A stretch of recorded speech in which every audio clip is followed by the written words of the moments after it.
The college basketball experience preview and picks episode for Saturday, November 29th. The Sports Gambling Podcast Network is brought to you by Underdog Fantasy. Yes, Underdog is hooking up new customers. Play just $5, get $100 in bonus funds when you sign up with our promo code. That is TCESGPN. So do that, and remember, as always, folks, to let it ride.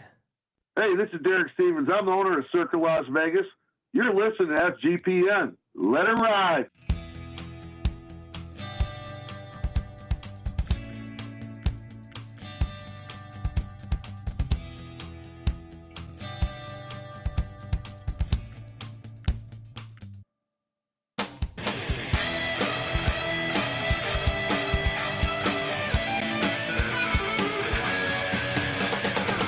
Yes, yes, yes. Woo!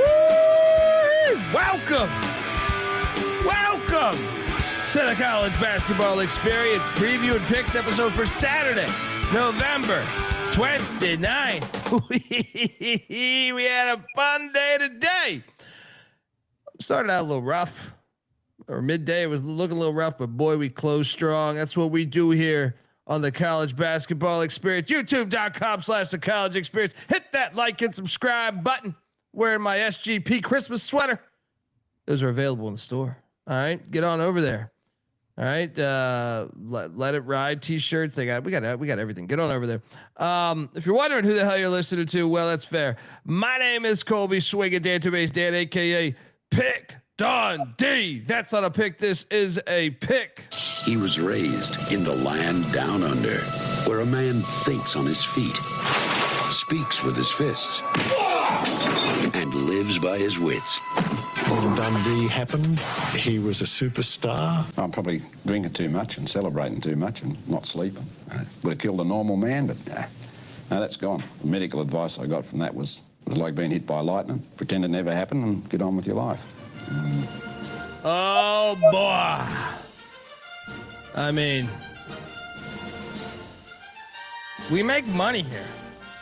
Just gotta get that out of the way. Even though I just lost a game by 40 points. Close the night out strong with a game on the island where I took a team that lost by 40. But don't worry, I'm still happy. Good day, good day, good day.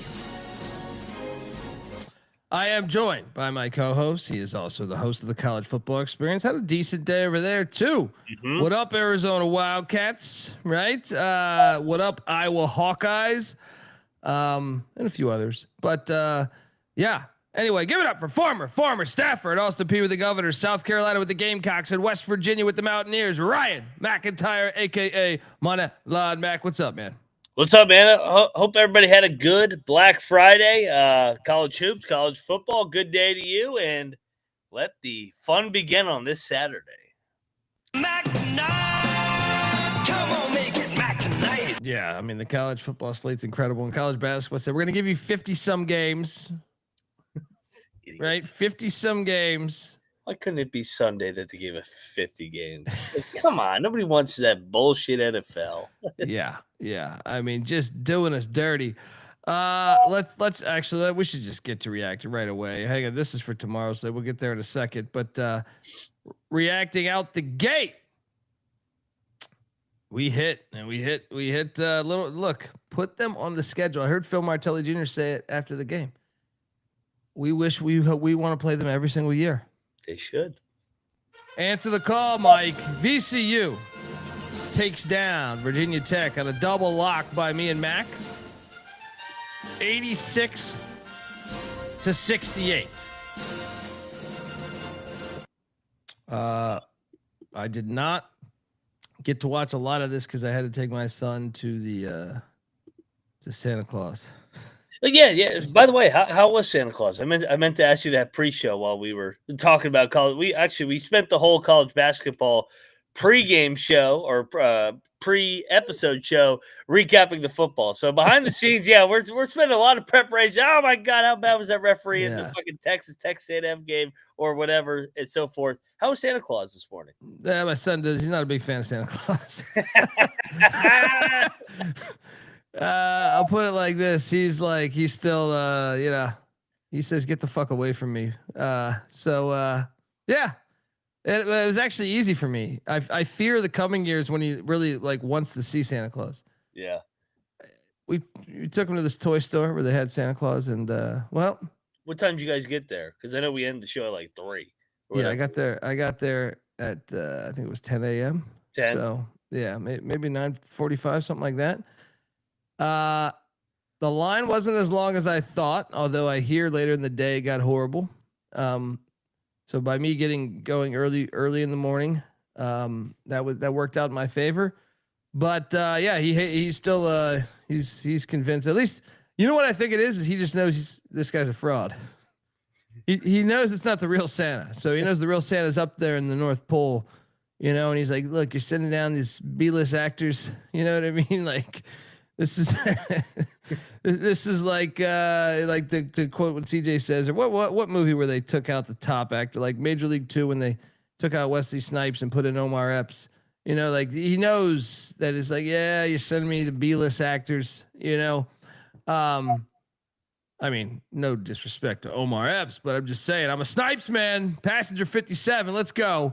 How about these VCU Rams, though, buddy? Dude, fucking great performance. I got up right in time for tip off. Had my coffee. Had a little mimosa action going on too. So a little coffee mimosa. Cheering on my Rams. Dude, they made shots. Made 11 threes. Martelli's brothers on staff too. I didn't realize that. Isn't his dad? His dad's on staff too. His dad's not on staff officially. He's like GM or something, right? Or player. I think he's involved to a certain degree, but his brother's the associate head coach. He was at Penn State the last 2 years with Mike Rhodes. So, dude, VCU's they got a nice schedule coming up. They're at home in Richmond all the way through December. And it's a nice runway to be potentially 10-3, 11-3 headed into A10 play.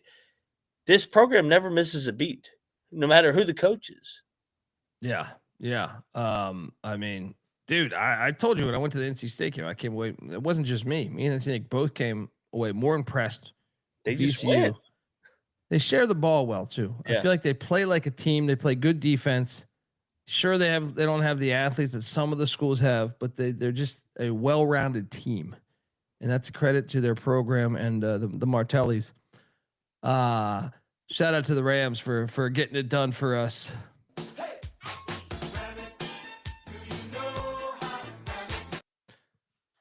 And shout out, we got someone checking in from Spain, Granada, Spain. Let's go. Here we go.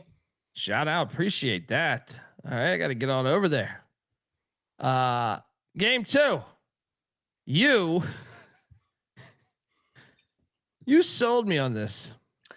Dude, they were asleep at the wheel. You sold me on this shit.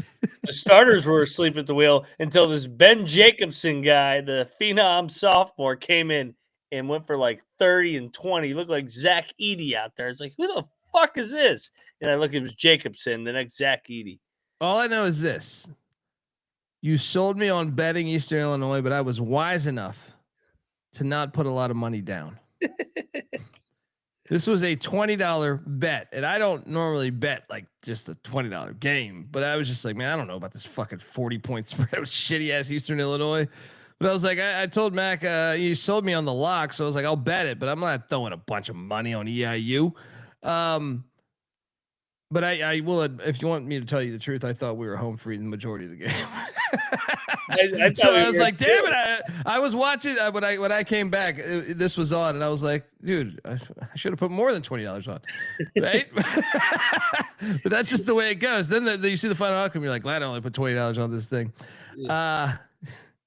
Dude, shout out, man. We got people from Amsterdam checking in too. We're global. Let's go. What were you gonna say, buddy? Live. What were you gonna say? I was gonna say the starting lineup was out to lunch because EIU was actually had the lead tied throughout midway through the first half. Then Painter went to the bench, and then Jacobson coming out party. What did he go for? 24 and fucking 10? Jesus. Yeah, so we took it on the chin there, and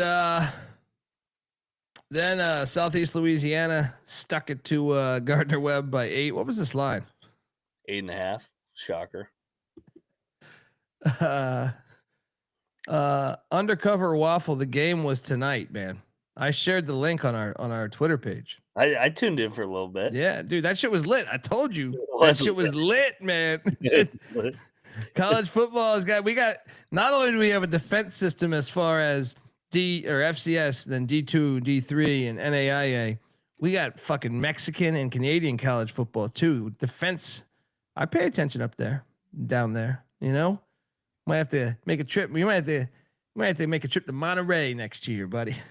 Oh yeah, let's go, baby. Let's get some margaritas and some ball. Great game tonight again, by the way. Yeah, but Southeast Louisiana, I don't even remember what this line. We didn't have a line last night, so I think it closed at 7.5. So they actually covered by 0.5 point. Gardner-Webb's terrible, but at least they were in the game this time. They were slowly getting better, I guess. Yeah. They still are not very good. How easy was this, man? We're a couple of sharps over here.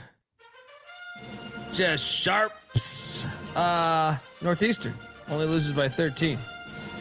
Told you. I think I nailed this. I think they'll lose by. I was like, I think I said like 12 or 13. I'm not 100% on that, but I think I said that. Yeah. That line was lost. It was disrespectful. Northeastern's got a good program. They're down 1 at halftime. They're at 1. They were down 1 fucking point at halftime, Mac. So shout out. This was one of our easier bets, I think. Billy Cohen, baby. Billy Cohen. He can coach basketball. The guy can coach fucking basketball. Yeah, honestly, Wake dresses up a little bit. Yeah. 100%. Next up, we are. What the hell did they? What? Hold on. Whoa.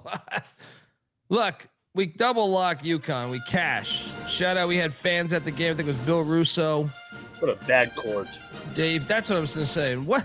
Oh, man. How do you take Madison Square Garden, one of the greatest fucking places to catch a basketball game on the planet?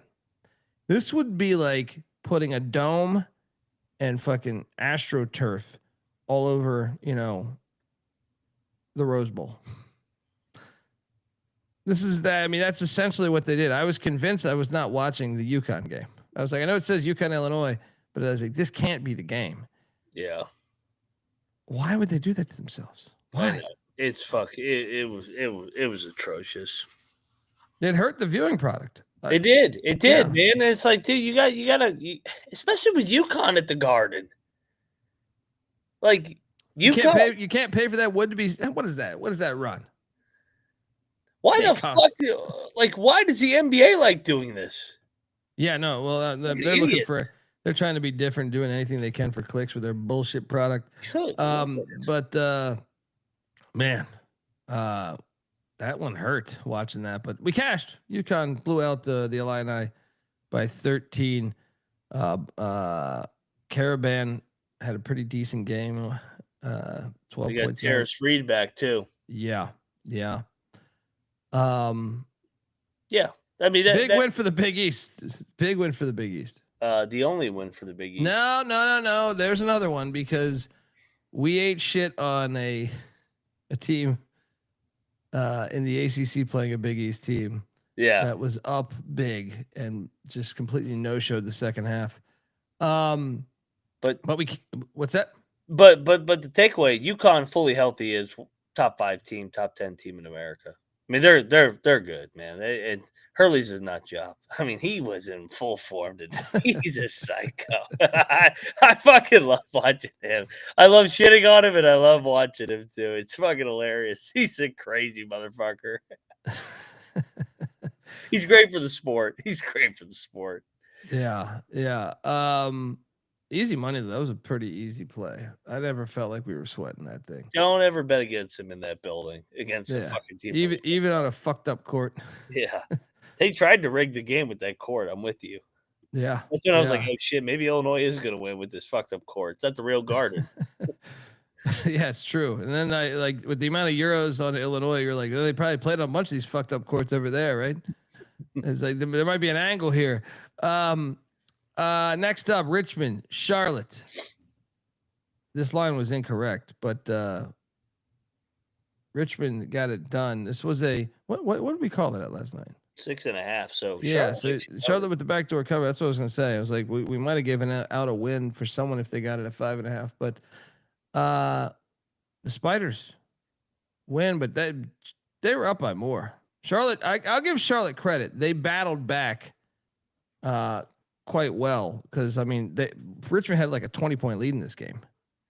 So the right side was Richmond, but we lost you. Yeah. On this. Siena and Longwood did battle. This was easy fucking money. Get this Longwood shit out of here. Double luck. Shout out to Bill Russo giving us $20. I did say don't bet UConn until they're fully healthy. And today, even though they grabbed some ass late in the second half, the court was hideous. I wanted to puke. Yeah, I know. I feel like they should tell you that when you're buying a ticket there. You should demand your money back. You should send an email to the Garden saying, "What the fuck was that? My eyes are still adjusting." That shit was ridiculous. We should lawyer up if everyone does if everyone just sues on that behalf. Pull like a Scientology, right? I want to ask the NBA fans: do they like that? Like, what is that? Who is happy with that? Can't be. I watched that Jazz, or sorry, it was at the Jazz. No, it was the BYU. No, BYU Wisconsin game. That was terrible too. Horrible to watch. And they got it on in the background here. It's like a top 10 plays. The Hawks have a all red court. Like, the fuck is that? Yeah. I don't know. They're all it's terrible. It's all terrible. But we're not terrible because we're fucking sharp. And Vanderbilt took down St. Mary's by 25 points. I read something on Twitter. I didn't fact check it. That this was the most St. Mary's has given up in a regular season game in like a long time. Maybe in Randy Bennett's career. Found that hard to believe because I was like one of those Gonzaga teams I thought would just be there. But either way, we cash. Shout out to the Commodores, and they're fucking awesome. They should be top 10, dude. The way easily, like they look really good, man. This athletic department's on fire right now. They can do no wrong. Dude, they can score. I mean, that offense, they make shots from everywhere. Duke Miles is playing out of his mind right now. Tyles Tanner's good as well. This is a fun team to watch. It was revenge angle off the NCAA tournament, and if Vandy's not in your top 15, I think they should be in the top 10 on Monday. I don't know what the fuck we're talking about. Yeah. They're 8-0. It's the way they're winning too. They are fucking these teams up. At UCF, boom. You know, like they just been beating decent teams. VCU. Yeah. Shout out to these doors. Let's go. Next up. We cash again. Cleveland State was getting 31 and a half. 31 and a half. They lose by 27. It's a free show, folks. Free show. Missouri led 24-0 to start the game. Had him all the way, baby. That's why the coaching friendship, he takes a foot off the gas pedal, cruises in. That's how it's supposed to go, John Shire. That's how it's supposed to go. You're supposed to look out for your buddies and let them cover. You take the win and let us cash. He's great play there. Great play. Folks, I want to tell you that the college basketball experience is part of the Sports Gambling Podcast Network. Gear up for the holidays at the SGPN merch store. We got the perfect gift for the DJ in your life with the promo code HOLIDAY for 25% off everything. Yes, even this Pick Dundee t-shirt that's out there. I mean, we got everything. Go check it out. Lock Dog tees, dog bowls. I mean, get on over there. Use that promo code HOLIDAY, 25% off everything. We're also brought to you by Novig. Yes, Novig is America's #1 sports prediction market. With Novig, you are getting the best prices because they're an exchange. Novig's available in 35 plus different states. Download the Novig app and get $50 when you spend $5 if you use our promo code. That is SGPN. So get in on the action with Novig. Promo code SGPN. And we're also brought to you by Underdog Fantasy. Yes, Underdog is your home for pick'em entries where you can win up to 5,000 times the amount of money you enter. I do this all the time with college hoops and college football. Even the CFL, I made some good money on. Underdog's got a brand new offer for new customers. Play just $5, get $100 in bonus funds when you sign up with our promo code. That is TCESGPN. So do that and let it ride. All right, we are back. And yeah, man, today was a good day. Yesterday was hilarious on the show because thankfully Oklahoma was playing Marquette in Chicago, and the line was at 2.5 at first. And I said, fuck it, just take the money line. You don't need the 2.5. Then the chat alerted me that there was 3.5s out there. And that's exactly what the fuck I got. And I even stated, I said, 3.5, you take it. 2.5, but clearly I almost steered you the wrong direction there. I saw someone in the chat tonight say they took it just on the money line. I apologize if so, but I cashed on this, and wow, this game was all over the place, dude. I mean, Marquette had a 13-point lead. Oklahoma had like an 8 or 10-point lead. Marquette, in my opinion, dominated the first half, I thought, but man. Porter Moser in Chicago. Minutes. Yeah. But I got home. Double lock. We got home. Yeah. I mean, I sprinkled that money line. Me too. That's why I'm kind of fucking pissed, dude. They blew a 13-point lead with 13 minutes left. They choked this. This is a bad loss by Marquette. Yeah. They're not making the tournament. The Big East is hurting, dude. This could be like a 2-bid league. UConn and St. John's. Who else is making it? There's still some time for maybe Creighton. Yeah. Yeah. It's just like they have done themselves no favors in the non-con. This like I hate watching people shit on the Big East. Big East is a great basketball league, great tradition, but they've been ass. They've been ass this non-con so far. Yeah. Terrible. Well, you know, a lot of people. I was talking to this on the Big East preview. A lot of people thought they were getting their money for this year, their rev share. That it's actually next year that the basketball programs will have the rev share. Shout out to Nick giving us $50. The guys, thanks for all the good bets. So much money from you. Let's keep going. Cheers to Mac and fuck. Oh, we're gonna get to. Don't say that tonight. Don't say that tonight. They got their win. One of my moneyline darlings. Alcorn State took on Indiana State. Alcorn State won outright. I picked this correctly. Just didn't bet it. They were due. That line kind of reeked last night. Alcorn's in the win column. Let's go.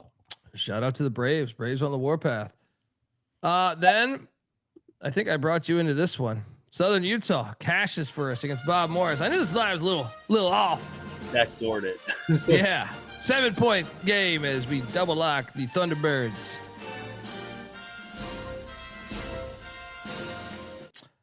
Bob Morris is good. They're a contender this year, I think. Again. Solid. Yep. Yeah. Andy's still doing a good job. Now, this is where we had a horrible pick. Woo! Man, Butler's fucking national champions right now. They're gonna get to the tournament, actually, dude. What are we talking about? I think Butler be the third best team. Yeah, right? yeah. What is it? Like a 26-point win, something like that. 30 point. It was a lot. I know that. Butler won by this line closed at 14.5, by the way, so it went down.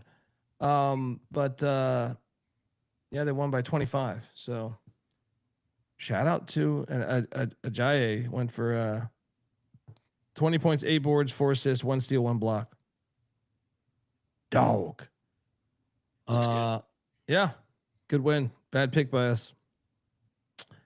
And Wright State did have a 3-point halftime lead, so I mean, they just need to take the first halves on some of these because I'll make a case on that later. You tried to talk me into it. I had discipline.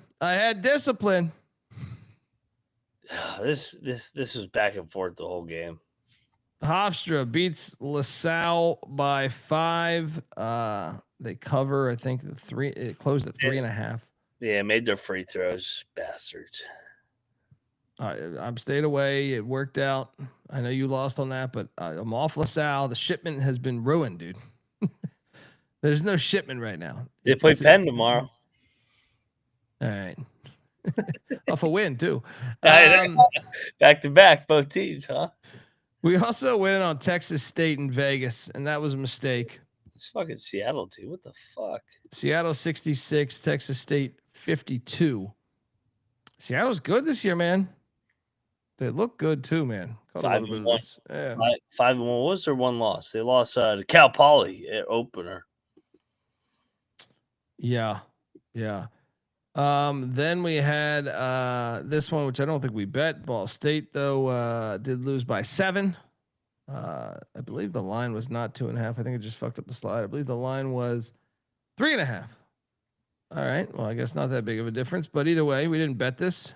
You didn't bet this, right? Nope. King Rice with a nice win though. Good coach. He's a good coach. Dude, they've been solid this year. I mean, what are they overall now? 3-3. So back to 500. Winners of 2 in a row. They got one more against Moyne tomorrow. Next up, Nevada. Okay. You finally won your battle. Oh, my man Alfred came through. Coyote was good today. Oh, man. He fucked finally. Him up. I mean, where the hell was this? A 16-point win against San Francisco? I know. San Fran's, they're leaking a little bit of oil here. Recently. Oh, yeah. I would certainly say good so. over the last 2 weeks. You get blown up by Nevada. Come on. Yeah. Got killed in the paint tonight, 38-20. Wolfpack got after it. They were down 20 at one point. Yeah, I mean that was embarrassing. I'd switch it off there. Next up, we had we covered here though. Nichols was getting 9.5. Perfect cover as they lose by 8. We said the money line was live. Did they lose by 8 or 10? I thought it was an 8-point game, right? Am I wrong? I think they got backdoored. They lost by 10. So we lost money on this? I think. Hang on. I'm gonna pull up my account right now. I could have swore it was an 8-point game with 1 second left, right?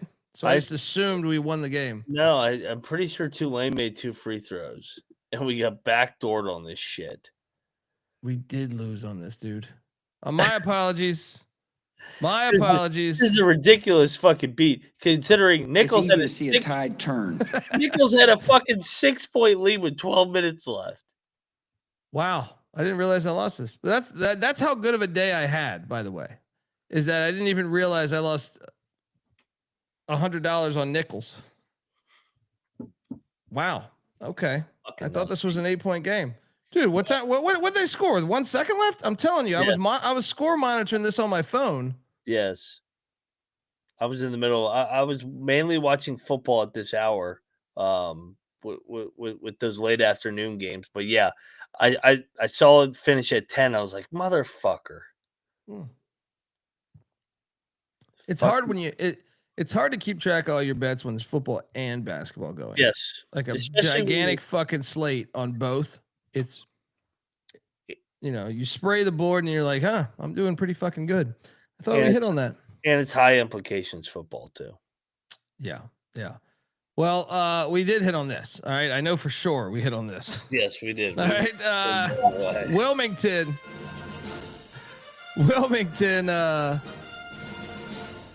won by 30.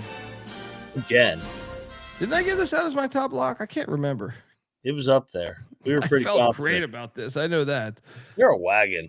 Dude, at home, it doesn't matter if their students aren't there because the city supports them. I was trying to explain this to Bieniek the other day.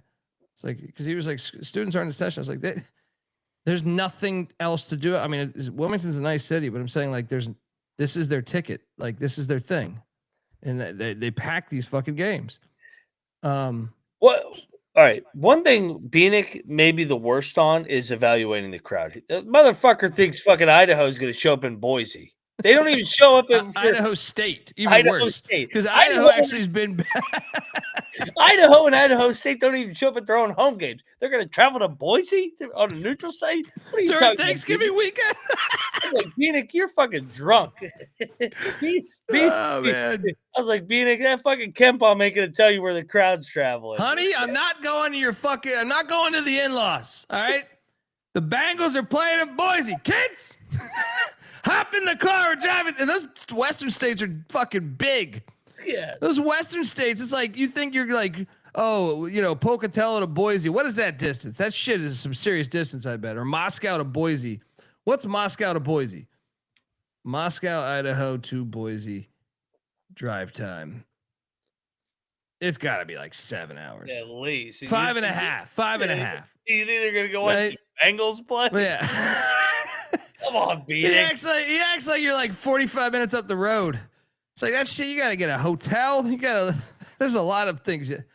Anyway, I would show up to your own home games first. You show up to your own home games, then you'll travel. yeah. The kids are in Wilmington. I've been to the stadium, man. They packed this fucking thing. Next up, Chicago State. This was all you, buddy. I stayed away. Chicago.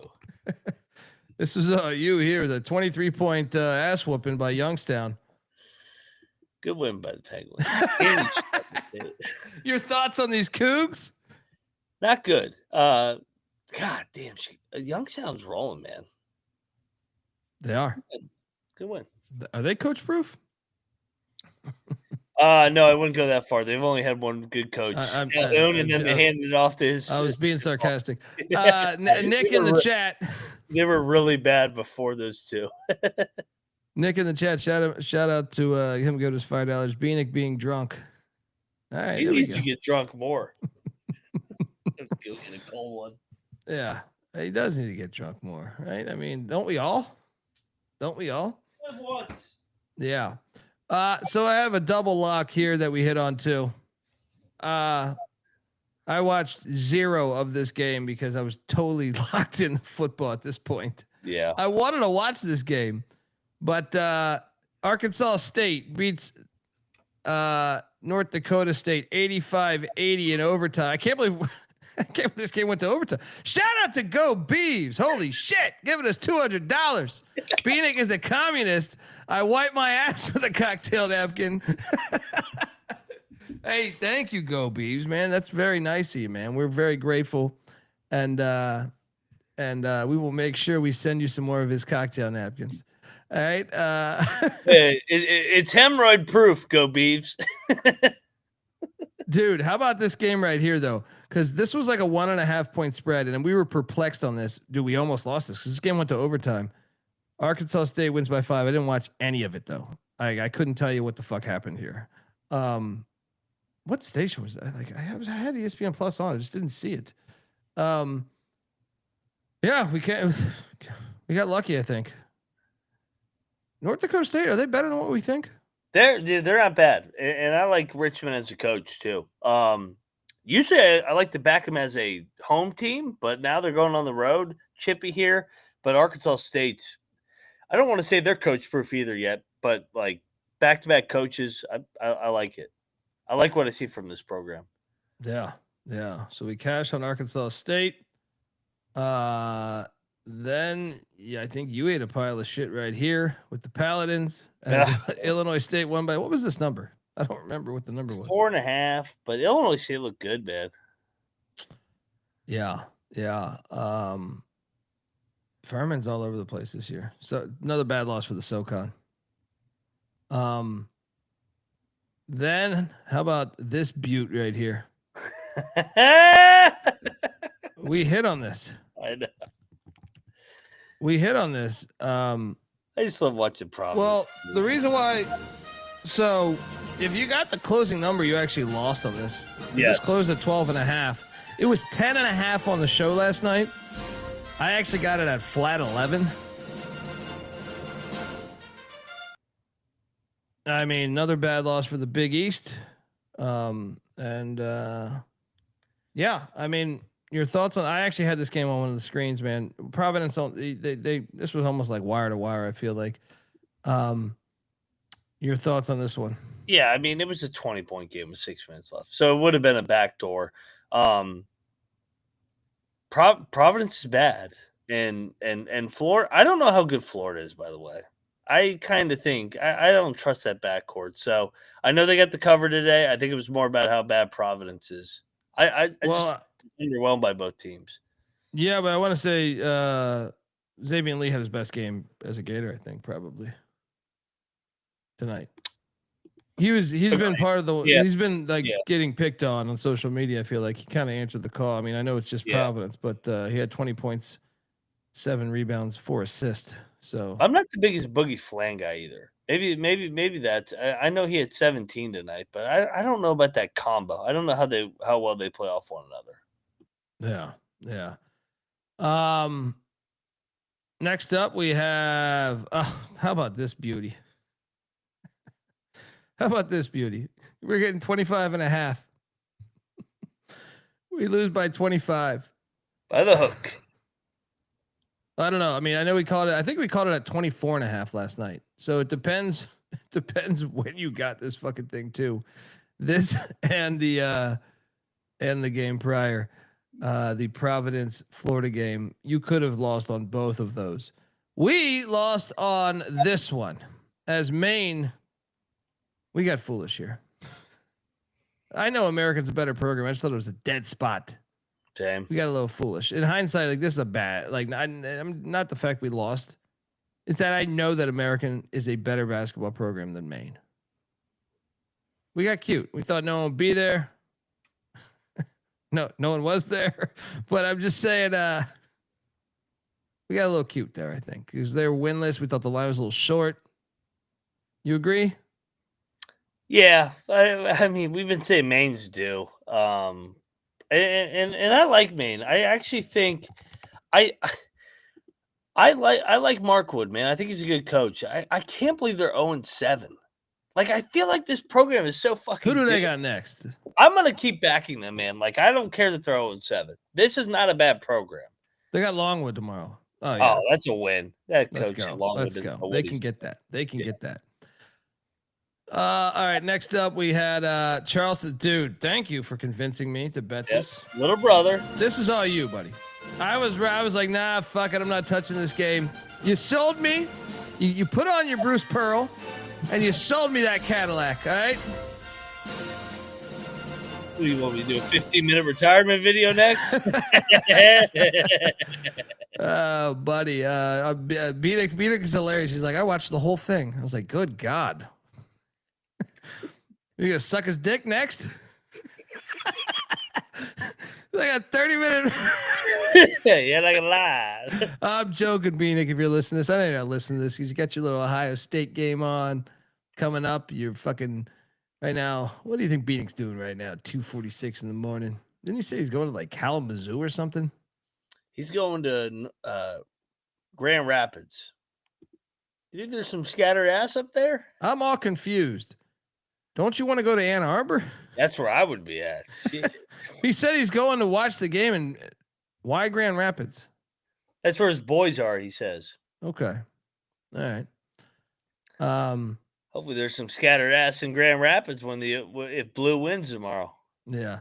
Yeah, Jerry. Sorry, dude. Our logic was this. Because I really do. I think if you were to track me over the past couple of years, I've been pretty high on American. The logic was that Maine had played so many close games. I thought the line also was a little short. Mm-hmm. So I thought, they're telling us to bet Maine, and I was wrong. I apologize, buddy. If you were within a 10-minute drive, I'd buy you a beer. All right, but I don't think you are. But I apologize. All right. Next up, we had you crazy. I thought you were onto something, dude. Dude, they fucking were winning. This is what I mean. That some of our dogs that we went all in on. Now, some of them cashed today. They sold. Some of them cashed today, but if we had done just the first half money line, yes. Even though this one would have been a push, because it was 31-31. But I was watching this game. I had this on, and I was like, "You fucking genius with this money line." Well, I agree with the points, but the money line, I was like, "You fucking genius! You fucking genius!" And then they got destroyed in the second half. Yeah, yeah. I mean, this is the downfall of betting these 9-1, 10-1 dogs. Is like every now and then, or sometimes more than not, they'll fucking get their ass beat in the second half. But the spot was great. The spot was great. It was a push at half, and then they fucking fell apart. Hold on, we got a $5 donation. That's quite hilarious. Shout out to Forever Wild Fishing. $5 for the poor fella that was advised to bet $50 on best bets. I said I would do 50. I don't know. I mean, and watch FSU eat shit versus Buckyball, dude. We got to get to that one because that was ridiculous. I actually think that was the shocker of the night. Yes. That is hilarious. Appreciate the $5.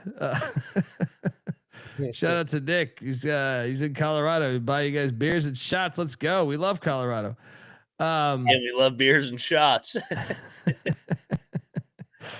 Oh man, appreciate everyone in the chat helping us out. I really am grateful that you guys turn that you tune in, B, that you love college hoops as much as us, or maybe the other way around. But yeah, we're very grateful. Next up, A&T and Davidson. You went in on this, and you ate shit. I know, man. This is another one. It's like, God, they had a lead. You tried to bring me into this one. They had another lead. This is just like fucking NJIT. I didn't watch it. They had a lead at halftime. They had a 3-point lead with 4 minutes left in the first half, and I'm like, oh, I'm gonna hit NJIT and the NCA&T, and they both didn't even cover. Yeah, that can happen. That can happen. Bitches. Next up, Lemoyne and Lafayette. Well, thank you, because I was considering betting Lafayette. Thank God I didn't. As Lemoyne, these Dolphins swam into what is it, Easton, Pennsylvania, whatever the fuck, and won by double digits. Yeah. Thank you. Also, we did lose money here. Was this just me? It might have been just me. I was with you. No? And Okay. I am sick of this Penn shit. This is 3 in a row, and I had Merrimack money line. So did I. Yeah. And Penn won by 12. Ate shit there. All right. Quakers, you have my attention. Won 3 in a row, huh? He's working Fran's working his magic. Hey, Fran's got him going there. Maybe he's getting the shipment. Maybe from one Fran to another Fran. Same city, baby. Fran to Fran. Fran to Fran. That should be a fucking song. That should be a song in the 70s. Right? That's like disco era. Fran to Fran. That just sounds like that had to happen. Next up. Dude, this game in Vegas. What? We didn't bet this. Thank God we don't I think we nailed this handicap. Whenever Santa Barbara's a big favorite. No, thank you. They're fucking terrible. In hindsight, we said those exact words on the show last night, but I just watched so much Lehigh at the studio in LA that I know they got a bunch of staples where I was just like, I can't lock up Lehigh. But they only lost by 2 to Santa Barbara there in Vegas. Yeah. Shout out to the engineers for getting that cover. Next up, you bet this. I didn't bet this. Credit to you. Oh, the Buffs. My Buffs. I mean, how about Taddy B? I told you about what did I say on my exact words last night? If they get through Washington, they're going to be undefeated for this first month of the season. I know it wasn't a ball buster of a schedule, but it was decent enough for a team that was replacing a shit ton of production. These Buffs are 6-0. Now their next 2 games are a little tricky. Home to Cal Baptist, which I think is a team that's flying under the radar a little bit. And then at Colorado State in that fantastic game, right? Fantastic rivalry, played every year. If they get through those 2, I'm kind of convinced that they might go undefeated for the whole goddamn non-con. Yep. I mean, they got Stanford but in Boulder on December 20th. That they could trip there potentially, but And Northern Colorado could get them too. Northern Colorado's not bad. But so what am I talking about here? Great win for Tad Boyle though. 6-0, 7-0, right? Something like that. Your thoughts on these Buffs, man? And the Big 12, big win against the Big 10. I mean, the Big 12, 13-1, parlayed it today. Colorado money line, TCU money line, BYU money line. All the Big 12 does is win. They win every game. Shout out to the Buffs, man. 7-0. Like you said, they have a chance to be undefeated headed into conference play. Great. This team is chippy, man. Tad Boyle with expectations, not very good. Without expectations, watch out. Nobody was talking about the Buffs this year. Well, you know what it is their football team's terrible, so their basketball team's going to have a great year. The last time the football team was terrible, the Buffs went to the round of 32 and lost in a very close game to Marquette. Yep. Nick, are you in Boulder? I was in Boulder, man. I go to Boulder pretty often. Went to a football game a couple years ago. Might have left my wallet in the hotel in Boulder as I drove like hours to go to where was I going? Laramie? No, I did Fort Collins to Laramie. I think I went to like where did they shoot The Shining? I don't know. Like I don't know. I drove like a couple hours. Then I realized I went to go check into the hotel there. And then I realized my wallet was in Boulder. And I said, oh shit, this is not fun. And then I said, hey, NC Nick, the room's on you, brother. Yeah, he was thrilled. Yeah. And guess what? Dinner and drinks are on you too, dude. And then he's like, you did that on purpose, didn't you? And I said, yeah, sure I did. Hilarious. Anyway, go Buffs, man. Well, we'll be back there for sure. South Florida, Colorado State. We ate shit here. we took, dude, I'm kind of excited for this Colorado State game because it's got some juice behind it all of a sudden, man. These Rams are improving right before our eyes.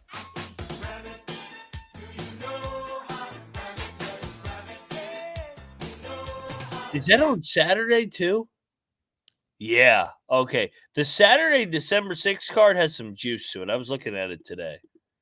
We got Duke, Sparty, Illinois, Tennessee, Iowa State, Purdue, Louisville, Indiana, Ohio State, Northwestern, Baylor, Memphis, Dayton, Virginia, West Virginia, Wake Forest. We got Colorado State. Dude, the Saturday card. We're finally getting the real college hoops card here coming up. Oh yeah. Let's go. I do want to touch on. I mean, shout out to Colorado State. That's a great win, and they have looked good now. This whole tournament, really, right? Mm-hmm. Yes. It kind of reminds me of last year under Medved, where you looked at the roster coming into the season. You said it was like that scene in Major League. I don't know any of these fucking guys, but then you saw like the first game or two, and I remember last year they played in Palm Springs. And I specifically told you and Bieniek, I was like, dude, I watched Colorado State today. I'm fading them all year. But that's the best part about coaching. You get to see the actual coaching happen. You see a team, absolute shitty team, turn into a good team in just a few months. And I think it kind of reminds me of last year. Shout out to Farek Manouche. Yeah.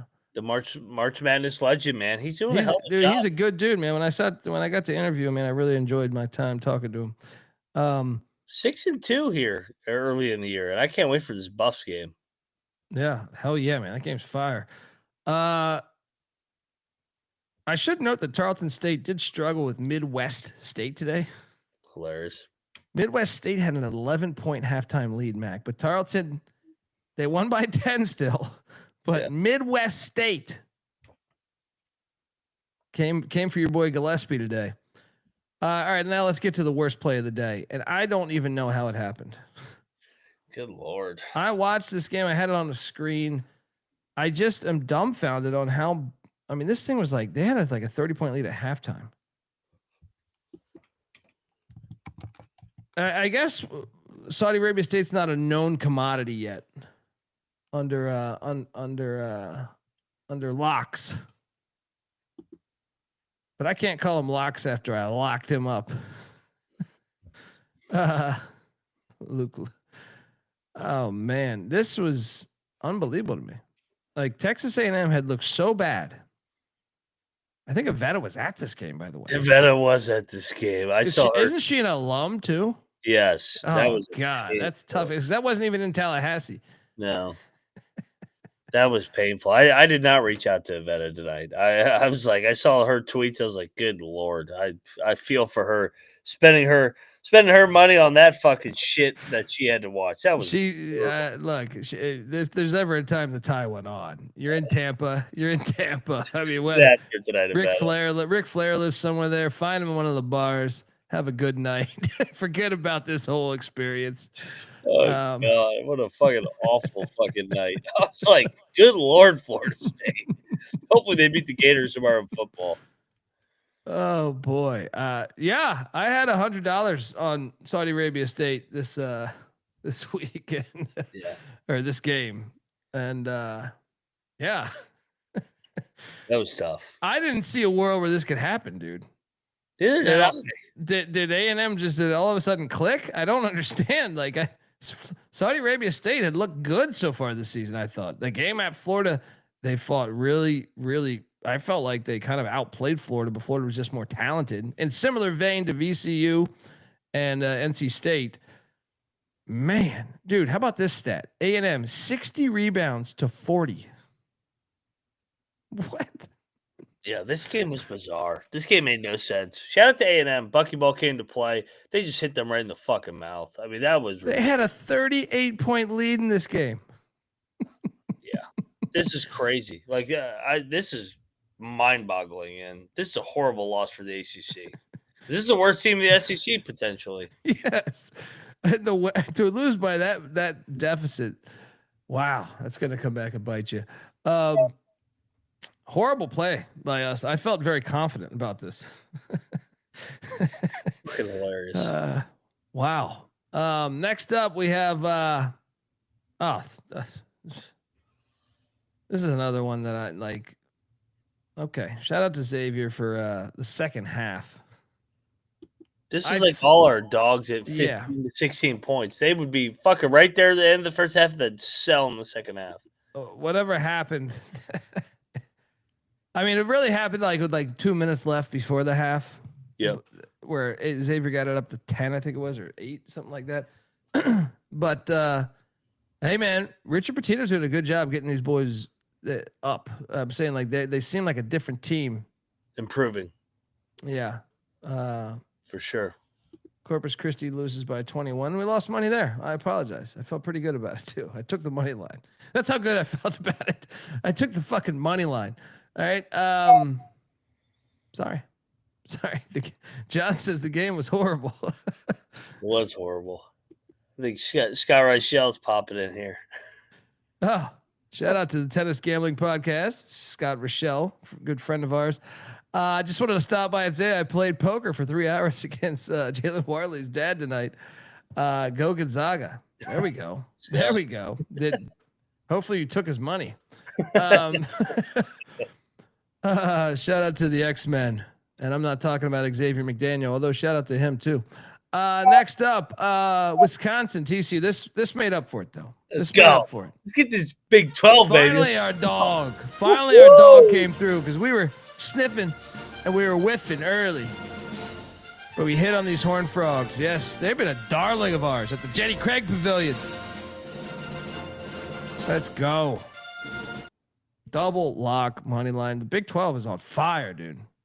Yeah, Call the fire department. Yeah, me and Bean Flick are gonna have a debate here when he comes back. The Big 12 is fucking third among Ken Palm leagues. The Big 12 doesn't fucking lose. How are they behind the SEC and Big 10? Pure corruption. I'm calling it out right now. And no wonder he's blowing this Ken Palm cocktail now. Wait. Ken Palm still has the. Wait. They have the right SEC now. one. Right now, they have the SEC and Big 10 ahead of the Big 12. Yes. And How is that possible? How's that possible? That's what I'm saying. This is why I don't do that shit. Everyone always says they gave me shit on the main show because those guys fucking suck off Ken Palm, Oh, fuck right? Ken Palm. I never look at that shit. I look at that shit like, when I look at that, I look at that sometimes right before the March Madness matchup, when I have like 3 days and I'm like, okay, Yeah. I mean, how the fuck do you not have the Big 12 number one? They are so far ahead of every other conference in my mind, and I'm not saying that to please you. I know you're a Big 12 guy. Yes, you just watch the games. What they have done on the fucking court, no conference is close to right now. None. Not even close. There's a gap. There's a big gap. How's that possible? The SEC is like noticeably above both of them too. Like how? The SEC hasn't won a game yet against the Big 12, right? Or did they get one? They got one, right? I mean, they've won a game or two, but like they haven't won. They have like what's their marquee win? Alabama over St. John's. I'm just saying right now. We know Arizona's beaten what? Florida, UCLA, and UConn, right? Arizona State just beat Texas in Hawaii, right? Sure, they lost to USC. They also lost to Gonzaga, right? I'm just off the top of my head. Colorado beat Providence and beat Washington. Yeah. Utah just beat Ole Miss. Yeah. But they lost to some mid majors, right? They lost to a couple mid majors. Oh no, just one mid major, right? Cal Poly. TCU beat Florida and almost beat Michigan. And they beat Wisconsin tonight. Yes. What am I missing here? Then UCF beat A&M by like double digits at A&M. Now, sure, they lost to Vandy. That's one for the SEC. UCF also beat Pitt in the ACC. Cincinnati lost to Louisville. Okay. Did Cincinnati get a Power 5 win? They beat Dayton. They beat Dayton. Okay, they beat Dayton. BYU lost at UConn pretty much, right? But they beat Villanova game 1, and they beat someone else in Salt Lake City. Who was that? Miami and Dayton. I mean, Oklahoma State's undefeated, so we know they've beaten A&M and somebody else, right? Northwestern. Okay. Kansas lost at UNC and to Duke. So the ACC got a couple there, but Kansas beat somebody the other day, right? Who was it? But then they bounced back. They beat Notre Dame, Syracuse, and Tennessee. They went 3-0 in Vegas this week. Yeah. So they have a winning record against Iowa State beat Mississippi State by like 30, right? They're undefeated. They beat Did they play St. John's, right? They beat St. John's. They beat Creighton. They beat Syracuse. What the fuck are we missing here? They're way better than every other fucking conference. Houston is beating Auburn. Houston's beating Auburn, Syracuse, and Notre Dame. Hell, West Virginia. Yeah. My Mountaineers might be the worst goddamn team. At least we beat Pitt, though. Baylor beat Washington. Who did they beat the other night in Vegas when the tournament I didn't watch? They beat they've beaten Washington, Creighton, and San Diego State. Like the Big 12 has like quality win after quality win after quality win. And I look at there, I'm like, how can you have the SEC above them? How? This is why I don't believe in the same shit for the FBI in college football. When I know Ken Palm, I don't know that he's exactly tied with ESPN. I just don't trust that they're not manipulating the numbers.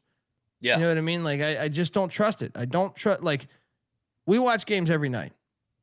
I would love it if the ACC was the top conference. I grew up, the ACC was the top conference, right?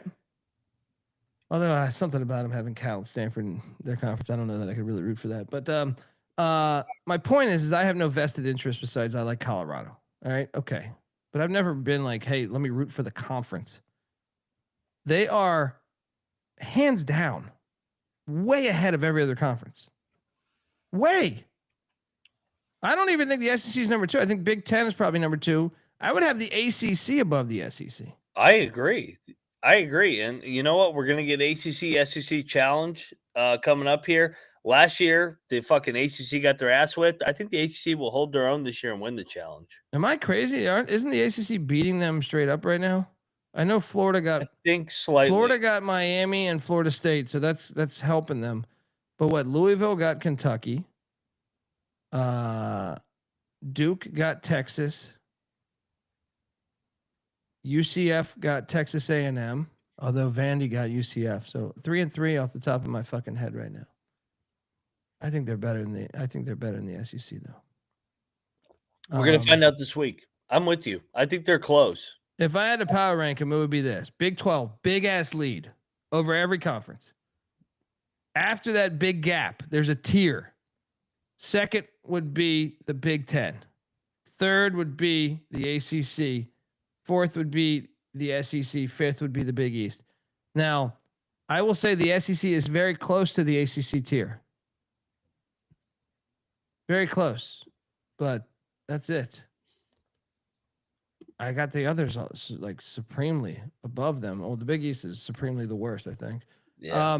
Big East is close to Mountain West, honestly, with the way that they're going right now. I don't even know if the Mountain West is behind that. You think so? I think it might even Maybe be the AAC. A10. I like the A10. Yeah. A10 might be A10 is the one after that, I think. Shout out to TCU for hitting for us on the money line. Cal State North, dude, I watched some of this game. I'm glad we didn't bet this. Northridge. Is Northridge horrible this year? I'm starting to think they might be horrible this year. 32-point win for these Bengals of Idaho State. No one was at this game though, Mac. So it still confirms they've had 2 games and no one was at this game.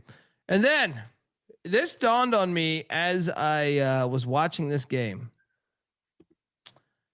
I hit on the money line last year with Pitt at Ohio State on a half court buzzer beater, pretty much like 2 steps beyond the half court. Black Friday. And it happened again. I was tweeting. Did you see my tweet where I was shitting on Pitt? Cause I was like, they were up, dude. Like, in my opinion, Pitt should have won this game. They had a 12-point lead. They kind of dictated the tone of the game, I thought, but Ohio State made a roll. Like down the stretch, Ohio State was making plays and they came back and they got the lead by 2 with 4 seconds left and they shouldn't even have had that lead. If the dude had just fucking boxed out, it was like they got 3 or 4 shots on one possession. And then I tweet out, I like death to Pitt or something, like I fucking hate Pitt. And then with 4 seconds left, they get a pretty damn good look at a 3. I mean, it was contested, but it was a good look. And Pitt makes another 3-point game winner in similar vein, like 2 or 3 steps beyond half court. Yep. And I had this on the money line. Let's go. There's a win for the ACC against the Big 10. I've done it back-to-back years.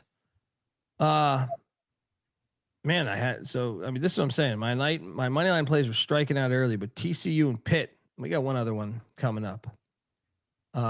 Your thoughts on your on these and your favorite team? Yeah, my favorite team, absolutely. So Pitt beat Ohio State at the buzzer last year on Black Friday. Then Michigan beat Ohio State as a double-digit dog. Now we have a double-digit dog. Are we gonna have another miserable weekend for the Buckeyes? Well, I hope so because I'm on Michigan money line. Sorry, John, if you're in the chat. I'm on Michigan money line. I took the points to cover my ass in football too, but what a fucking Pitt didn't need to do that to themselves though. If we're being serious, it's Pitt. Though. Pitt was the better team all game, and it was like you are. I can't believe they got bailed out by this. Yeah. SMU, Mississippi State. We went in on the Mustangs. Why couldn't I find this game, by the way? Is this on SEC Network Plus? And I just it's on C-Dub. It's on C-Dub. I forgot about that. Didn't watch any of it. I heard it was a great game. SMU gets a revenge. Double lock. We cashed. Dude, Jans is not going to get them to the tournament again. No, they're terrible this year. Part of the SEC's problem is, well, I thought A&M was terrible. We'll see if the tide turned. Is when you evaluate like A&M and Mississippi State and even Ole Miss. Yeah. They aren't packing the same punch that they were a year ago. Mm-hmm. For sure. Mm-hmm. Even Arkansas right now, I would say, qualifies for that. So Man. I actually didn't think it was going to go to overtime, though. I thought they would just get them. But, hey, it kind of reminds me of the Arkansas State game. Shout out to the Mustangs for hitting for us. Then Alabama, A&M, and Clemson happened. Did not bet this, but I did pick this correctly. I don't even want your thoughts on this one. But I do want to talk about this one. Dabo plays tomorrow at noon. That's my thoughts. This game was ridiculous. Hilarious. I watched this whole game, and how can you be so much better for what?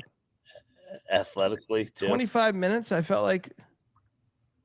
And then DePaul, halftime adjustments. Shout out to Holtman. Holtman just coached circles around. Oh, my God. Like, I was like, dude, if you would have talked to me at halftime, I said, Georgia Tech is such an easy pick. They get up for these group of five or these Power 5 games. It's when they play. It's when they play the mid majors. You got to worry. Man, great adjustments. DePaul turns it on in the second half. Outscored them by 21 points in the second half. Shout out to Cannabis Capper. I know he's got to be. That's like the biggest win DePaul's had. They're 5-2. They're the third best team in the Big East. They're getting into the dance. Let's go. Let's go, Cap. What happened to Georgia Tech, man? It's funny. I was program, man. I was pulling up a photo for our Twitter of the Georgia Tech rivalry in football, and I quickly wanted to pick a photo from back in the day, and I was like, okay, I know Georgia Tech won the Natty in '90. I remember that team with Sean Jones and Marco Coleman and shit, and I was like, all right, I'm gonna type in 1990. Georgia Tech, and then it went down I went down the rabbit hole. It first suggested me the basketball team, and then I went down memory lane. Like Georgia Tech in the '90s was awesome. I can't it was such a cool basketball team. It was almost like yep. It has like UNLV vibes. The Bobby Crimmins and Georgia Tech when they had James Forrest, Fred Vinson, Eddie Alisma, fucking obviously they had Stephon, but Stephon was on the next team. They had Travis Best on that team. It was Travis Best and James Forrest, Drew Barry, the son of Rick Barry. And man, the team before that with Dennis Scott and Brian Oliver, man, those teams were fucking so fun. What happened to the program? What about the team that went to the final? Went the to championship. They got whooped. But with Paul Hewitt, Jared Jack at point guard. Yeah. They in the redhead big. He was fucking great. What was my guy's name? The redhead big. Forgot the fuck. He was great, dude. He was great in that run. He played really big in that tournament. Yeah, dude. They've just. I want to say Maranovic, but that's the fucking quarterback from USC. Yeah. They were fun to watch. I don't know. They should be a good program, man. They're in Atlanta. Yeah. There's great basketball talent down there in Atlanta. And they got to make it cool again, though. Crimmins captured that, man. He had these great point guards. He had all these New York City point guards with all this other talent around them that were fun. Another one was Malcolm Mackey was one of their big men. I love watching them. That was really, really a good walk through memory lane when I was pulling up that photo today because I was like, gosh, they need to get back to that level. But yeah, I ate shit with Georgia Tech. Terrible play. Fuck you, Georgia Tech. Although David Stoudemire, cool guy. Next up, yep. Good Lord. We picked Georgetown. Big East needs some win. I mean, they're going to need that DePaul win to come through because, man, this has been a terrible weekend for Georgetown. They got their ass whooped by Miami today. Miami had like a 25-point halftime lead or something. I don't even remember. But your thoughts on this? Yeah, man, I love Georgetown in the spot. This is a horrible play. Fucking horrible. They got their ass whipped. Dude, Miami's pretty good. They are. They're talented. Who's better? If you had asked me today, I would say Florida State's better than Miami. Florida State might make the NCAA tournament. Now I'm like, Miami can make the NCAA tournament. Florida State's ass. I'd say Miami's a little bit better. Yeah, I think Let's you're right. play 40. Yeah. You're looking live at us losing the game by 40. No, actually, this one was only 13. This one But- felt like 40, though. I felt like they just got their ass whipped the whole fucking game. Yeah, you're right. You're right. Folks, I want to tell you that the college basketball experience is brought to you by Rhythm. Yes, Rhythm is crushing it in college hoops and college football. They also have NFL and NBA. And Rhythm's also giving away weekly cash prizes for tracking your bets in the app. Track 5 bets of the same type from any model that you build, and you could win $1,000. So jump on over there. Use the promo code SGP at 25 when you download the Rhythm app. That's RITHMM for 25% off your first month. Download Rhythm. Promo code SGPN 25. All right. We ate shit there, but we also ate shit here. Shout out to Western. Western's good, man. 75-70. They get it done. Tough trip for the old Shockers, 0-3. That's not a good trip for them, man. We thought they had some momentum coming into this. Yeah. Shout out to Pick Twan. Appreciate you, brother. So, $50 donation, $49.99. Thank you, man. Very generous of you, and we're grateful, and happy holidays to you and your family. Thank you. Yeah, this was a good game. I'm impressed with Western this year. I am too. I know Liberty, I think, was getting a lot of the hype. I think Western might be the team to beat in the CUSA. I think Liberty's better, but I think Western might be a longer shot. Yeah. We answered the calling. Actually, no, we didn't, because this is. Oh, I didn't have a slide for this. We got to talk about this game. Stanford.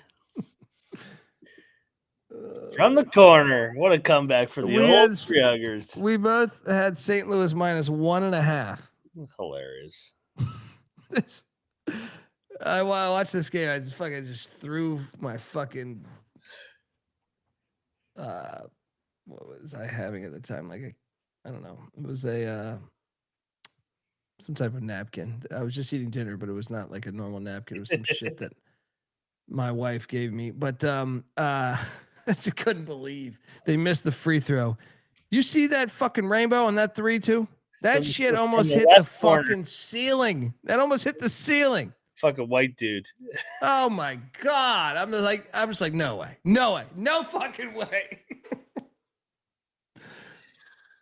We got robbed on this, man. This was a fucking terrible beat. Terrible beat. St. Louis had a 15-point lead in this game. We're laying 1.5. We're up 2 with 5 seconds left. Are you fucking kidding me? If he just makes the free throw, they foul. We're out of there. Hilarious. Good God. Now my wife's doing a bunch of fucking laundry, so I didn't have a normal napkin. It wasn't like a linen napkin. It was some shit. I don't know what it was. You're just like. I mean, it was almost like I don't want to say it was it wasn't a pillowcase, but it was pretty damn close. I think it was just maybe a towel for the kitchen or something. It was big. I just fucking threw that shit. Fuck you, Stanford. You fucking cunts. God. Great ending though. Hilarious. The guy that was rubbing the woman's leg last night is very happy tonight. she's let me tell you, she's going to Space Mountain tonight. All right. She is going to fucking Space Mountain tonight. That shit went viral. I was fucking getting blown up on that tweet. I just kept watching it, laugh my ass off. This game was ridiculous. I can't believe we lost this game. I can't believe we lost this fucking game. Oh, man. Shout out to Kyle Smith, though, 2-0 on the road trip. Yeah, he pulled this out of his ass. Frick. Go Beefs. Talking about what? I threw that around the fucking room for losing? I'm jerking off to losing? Hilarious. I did lose here in Canada, too. Stupid game. This fucking game. There's another one tomorrow. There's 2 tomorrow. There's a double header in Quebec. Again. I laid the points with Colgate, even though it reeked, and they only won by 2. I didn't watch any of this. You? No. There was football going on. I was not tuned into this Canada corruption. I had to decide: do I want the Mexican College Football National Championship, or do I want this Canadian Quebec game on? And I said, "Give me the Mexican College Football National Championship," which was a fire game. It's okay. We made up for it, though. We made up for it because the third money line dog that hit for us, just I don't want to say it was a yapper. It was a mid-size. We're looking at a Cocker Spaniel. 200. Cocker Spaniel dog. Jackson State, baby. Let me tell you something. Louisiana is terrible. I watched this game. This is a, one of those English Cocker. What is Cocker Spaniel Spanish? I don't remember. Anyway, fire play here.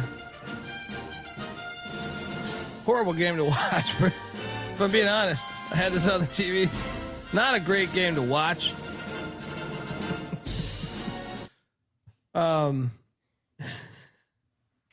We nailed this one though. Louisiana's terrible. They're the worst team in the Sun Belt. They gotta be right. They blow. They only scored 45 points at home, dude. I will say it's a first-year head coach, Kelvin Sampson guy. I think they will be chippy in league play. Yeah, but right now they're bad. Yeah, Mo Williams doing a good job at Jack State. We cashed there. Sam Houston and Idaho. It's a good thing I did not bet this because I thought Idaho was a smarter play. Sam Houston won by 30. The Idaho crowd didn't travel there, Bieniek. I'm telling you, that might have been his worst take of the year. That the Idaho and Idaho State fans were going to. That motherfucker's never even been to Idaho. I've been to fucking Idaho. They don't give a shit about basketball, dude. God, that's like fucking like. God, they don't even pack their home stadium. There's no basketball culture in fucking Idaho. Who's just because they had Chris Childs play point for Boise 30 years ago, right? They don't even know they have a basketball program with the Vandals and Bengals. What the fuck's he talking about? Boise. Leon Rice has worked his ass off to get Boise at a respectable level where they now pack it. But even like 2 or 3 years ago, those stadiums were fucking empty too.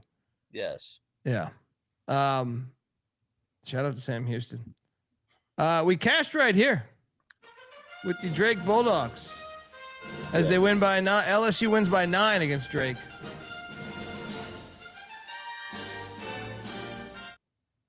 Your thoughts on this one? Backdoor. I mean, LSU was kind of fucking drilling them early, but they'd be up 17 in the first half. But Drake's a good program. Henderson's got him playing better. Good win for LSU. 6-0 now. Yeah, and shout out to Tommy Coogan coming in with an Ivano Newbill reference, the big man from Georgia Tech. That was the guy. I fucking love that team, dude. Remember that?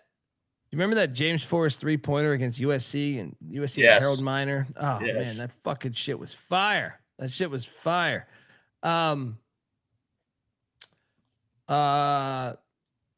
Yeah, easy play here. We also cashed. This is where we got really hot end of the night with Jack State. Fun game. Then Dayton. Dude, I thought Dayton might win this. Shout out to the Big 12 for not fumbling this one. Because Dayton gave them all they could handle at certain points of this game. They had like a 7 or 8 point halftime lead, I think.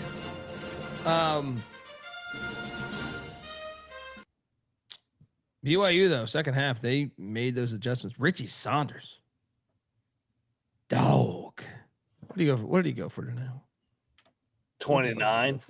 I know he was just like 29. Yeah. Rob Wright went for fucking 23.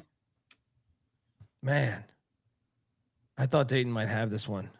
I really thought Dayton had a 10-point lead in this game, man. I mean, this was a hell of a game. Both teams had double-digit leads. Dayton kind of hit him in the mouth off the opening tip, and then BYU stormed back out of the break, made some shots out of the half. Both teams made a bunch of threes. I think 26 combined threes for the game. That was a fun watch. And it was fitting Dayton covered and BYU won. I think that was the right result. I'm sorry. The chat, Go Beeves is making me laugh. I know, he's going crazy. He says Bieniek is a commie. So public dismisses his comments about Thanksgiving. Will not follow his bets. Yeah, it was fitting that Bieniek's last episode till Sunday was fucking that Thanksgiving. That was the worst take ever. I've never heard anybody shit on Thanksgiving. I was like, this guy's fucking out of his mind right now. Go Beavs, you're making me laugh, bro. You're making me laugh. I thought he was joking, and then I realized I was pretty drunk. I was like, God, he's actually serious that he doesn't like Thanksgiving. maybe he just isn't going to the right Thanksgiving, because Thanksgiving's a fucking banger. That's gotta be. I mean, I don't know. Some days I love the kid, but some days you fucking talk to him, I don't think he like that day. It seemed like he didn't like shit in life. He's You know what I mean? to get his fucking cock sucked or something. We got a prostitute fund for him. Then he didn't show up. He didn't show up. He's a fucking blowjob or something. Fucking just relax. We love you, Bieniek. Muddle the turtle, Bieniek. Hopefully you're getting laid up there in Grand Rapids. Go in today. Tonight's the night, buddy. Tonight's the night. Swim in there. Actually, tomorrow night might be the night when we hit that money line. Just don't fuck up. Order chicken tenders tonight when you're with your buddies. All right, not at the sushi spot. Oh God. All right. Next up, we have, dude. How about this game? I caught the end of this fucking game. Wow. I wish I could say I called this as a dog. Doesn't surprise me. If this is the game I was expecting the whole month of November, by the way, from LMU, and it didn't happen until now, the final fucking days in November. Shout out to Stony Brook. The Seawolves go on the road, win outright as a 7.5 point dog. What? Damn, this close to 10.5. We would have locked this. We would have locked this at 10.5 last night. I know. This was wasn't it 7.5 on the show last night? It was, and we're like, no way. I think it was 8.5. I took LMU on the show though. That's crazy. I don't know. I feel like I should have. I don't know. This is a guy that goes to a lot of LMU games in his days in LA, and I don't think I would normally lay this many points with LMU unless they got fucking Hank Gathers back. May he rest easy. Shout out to those Seawolves, and then the worst play in the standalone game. I took North Dakota, and look, I even shot back at some people in the chat. I don't know if you caught me this morning. I wake up, they're like, this dude brought up someone's comment was like, this guy doesn't know shit. He's bringing up a game from 3 years ago or something like that. And I was like, I was just bringing up that point that the last time they played, that's what a fucking host normally does, is say, hey, when the last time they played, this is what happened. It was not my analysis of the handicap. My analysis of the handicap after watching Hawaii basketball for 20 fucking years is that I never like laying a gigantic number with Hawaii. So I snapped back at him with that. And I said, fuck you. All right. I was not saying the score 3 years ago was at any point considered in my handicap for betting North Dakota.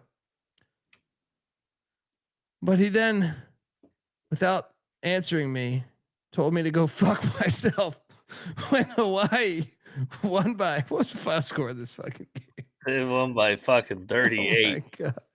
Well, this Hawaii team's different. I know we were talking about Ivano Newbill, all you old basketball heads like me. Does anyone out there remember Tony Maroney?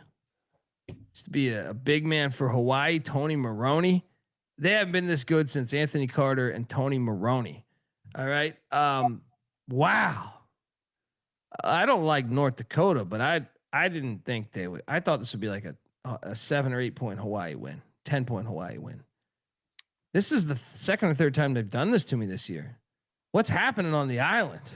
Don't they have Patty Mills as like as a director of player program, the GM or something?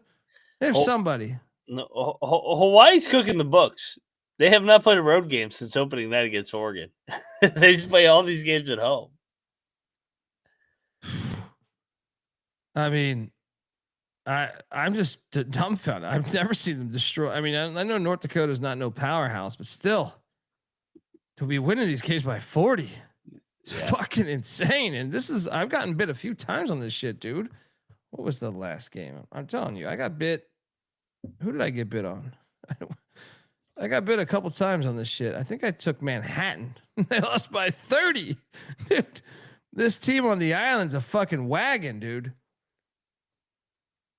I took Commerce too, and they lost by 26. Yeah. I'm done fading the Islanders.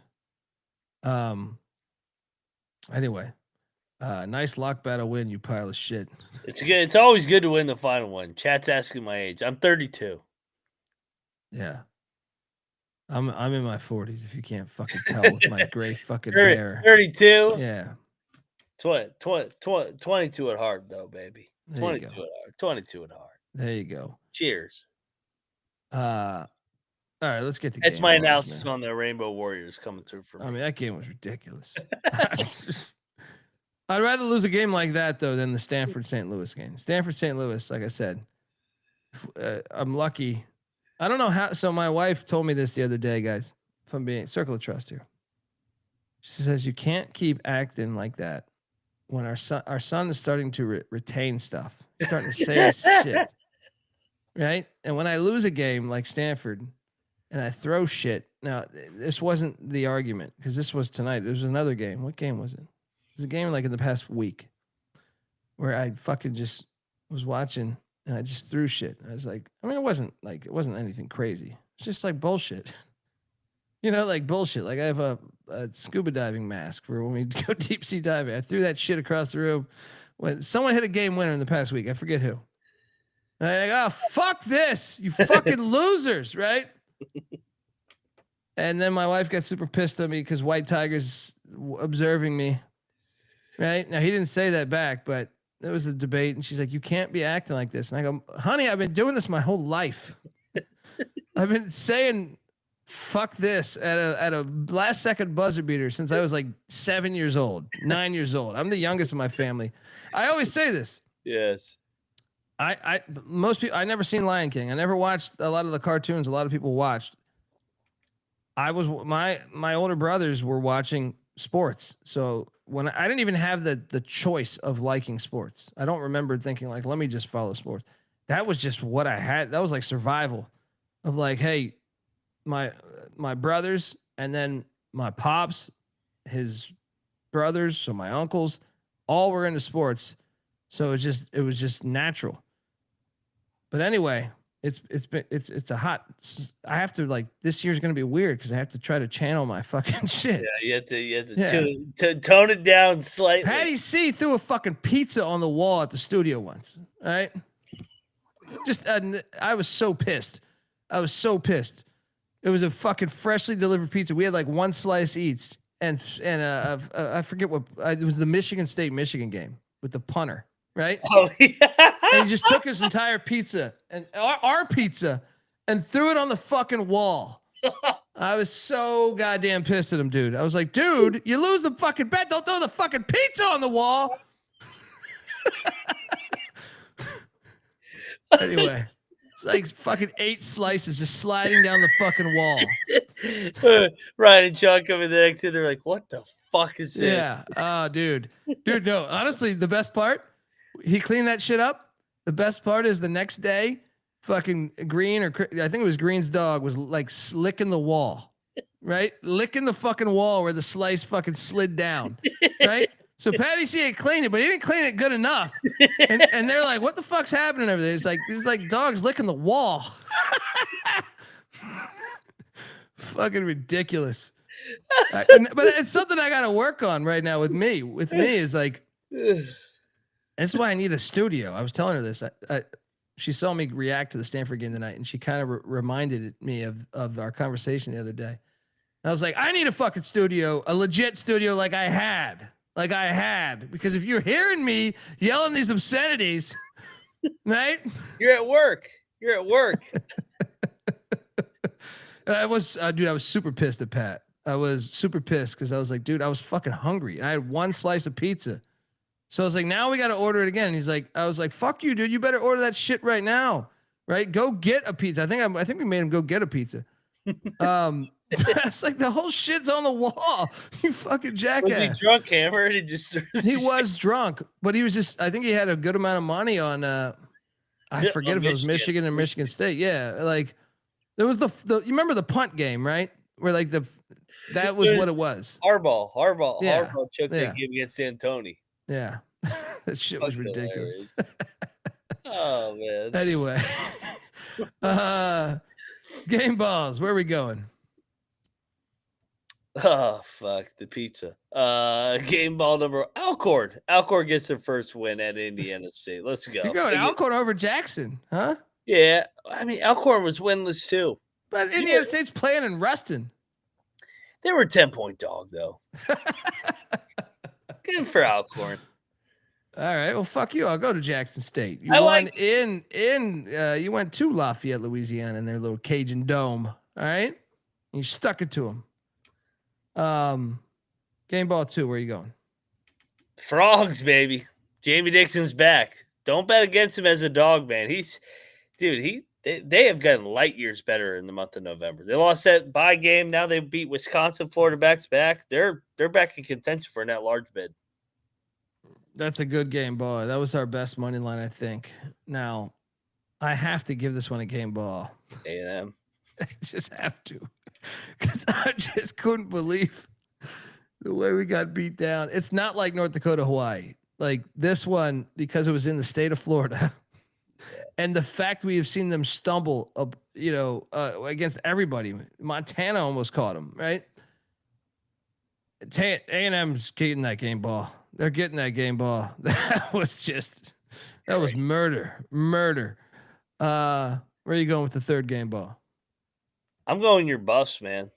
Big 12 bias over here. Colorado back-to-back dog winners. They beat San Fran last night, and then they beat Washington by double digits. Fuck, they're undefeated.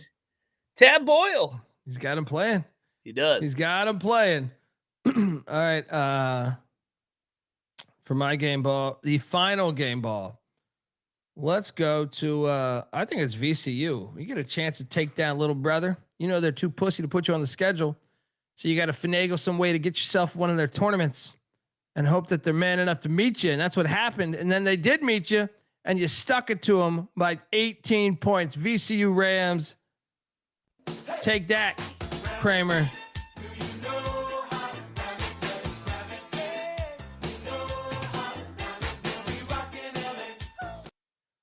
All right, let's get to tomorrow's slate. Where the fuck's this guy going? He's just randomly getting up and just what happened? You get to him? They got to him, huh? The first game on the slate is in Wilmington, North Carolina, featuring Southeast Louisiana and Navy. Do you have a line on this game? I gotta grab a beer. Talk about this game if you can for 5 minutes. Navy versus Sila. I'm going to address one comment. Daniel, no. Kenny Dillingham is not a fraud. Come on, man. You just went to the goddamn college football playoff last year. We got, let me pull up my fucking screen here. We got Navy in the Navy. This is a pick. It opened at 4.5. Now it's a pick. I will take Navy. Navy in Wilmington. This is a pick. What's this line? What's this line? Pick. Oh, let's lock Navy. Let's lock Navy. It opened at 4.5. It's down to a pick. One team got drilled yesterday. First off, they're closer. It's not as much travel. And then I think that crowd, because this is a doubleheader, right? Yes. The crowd will root for Navy. Wilmington, the city of Wilmington will root for Navy. Yeah, and they're without question. Without question. Yeah. Let's go. Does Navy have some injuries? Come on. I don't see any injuries. Yeah, I don't see any injuries either. Yeah. Navy lock with you. Double lock on the midshipman. You will not sink my battleship, Lions. Everyone's saying it's -5.5. What are we talking about? I thought you said it was at 1.5. I see it as a pick. Where? Just go. 5.5 is. I don't feel as confident with 5.5. Obviously, Hold on. 4.5 on FanDuel says May Kohler.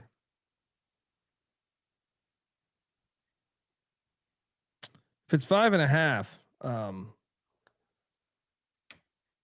it's 5.5, I'm not locking this shit.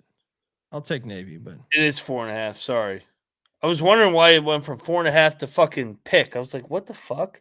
I'll lay at 4.5. I'm gonna lay it, but I'm not gonna lock it. Take away that lock. Same. Yeah, no lock. I'll lay with Navy. Bounce back. No bet. Next up, Bethune. All right, now this I will lock. 25.5. You know, to that motherfucker in the chat yesterday, or the comment section, whatever you want to say.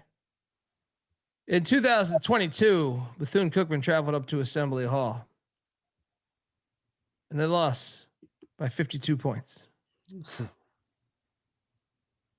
I reference these because that's the last time they were there.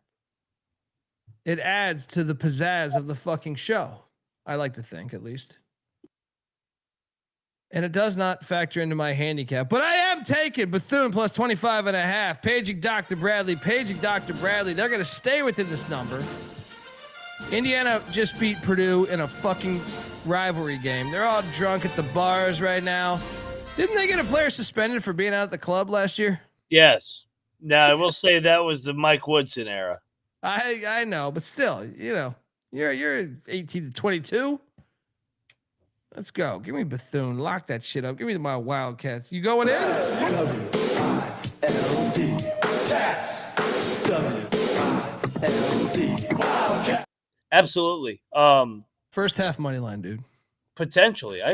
First half money line. I kind of think they're live in the first half. I mean, they're off K-State, a nice win, made a bunch of shots. They got the Big Ten opener this week. Saturday early tip after they just clinched 12-0. No way. Come on, Bethune. Lock it up. Yeah. Double lock on these Wildcats. Cats. W-I-L-D. Wildcats. Next up, we are going to Highland Heights. Northern Kentucky's laying 5.5.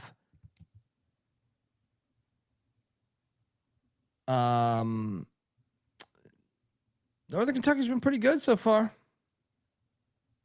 I'm going to lay the 5.5. I know Boston's better than I would say some of their. I mean, Boston's a weird team because they occasionally get up, right? They occasionally get up. Yeah. I'm going to lay the 5.5 though. What are you doing here? I'm going to take the points with Boston. No bet. Yeah, no bet. No bet for me either. Yeah. Next up, we got a classic going on as Detroit is a road favorite, laying 2.5. When's the last time they were a road favorite? I don't remember this ever happening. What the fuck? They're on a 4-game losing streak and they're a road favorite at Niagara. This is telling, right? Is Niagara off Duke, right? Or no, they played Howard. Yeah, they played Howard. Dude, what are we doing though? What?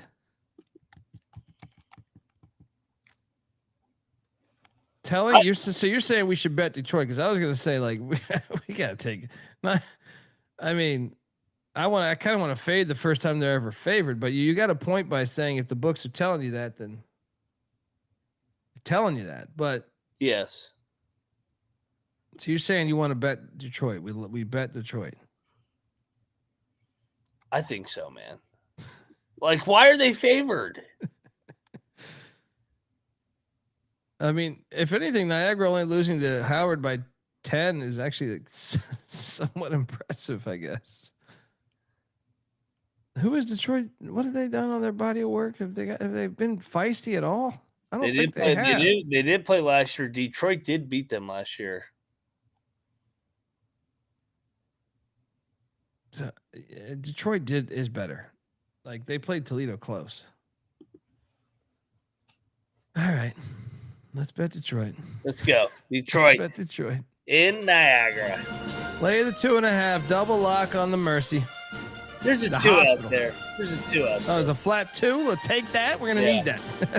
We will need that.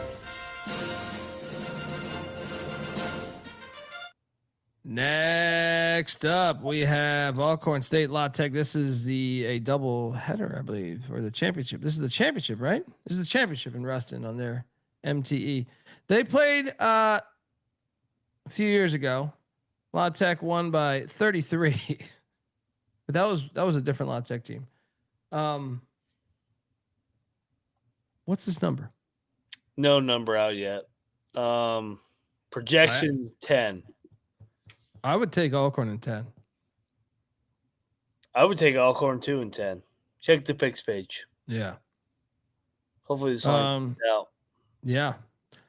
Longwood is taking on Maine. What's this number? We got to go. No line. Longwood laying 3 on KenPom, dude. If that's the line, I'm locking Maine.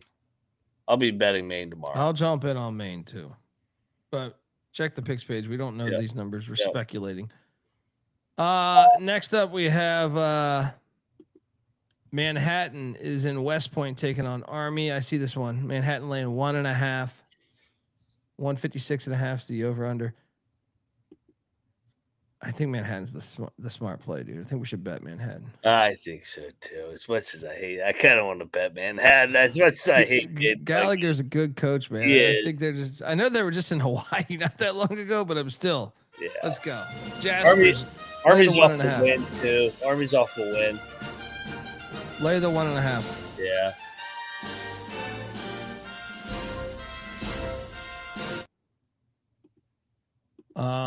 Double lock on those Jaspers. Next up, VMI is taking on UCF. UCF laying 24.5. Stop it.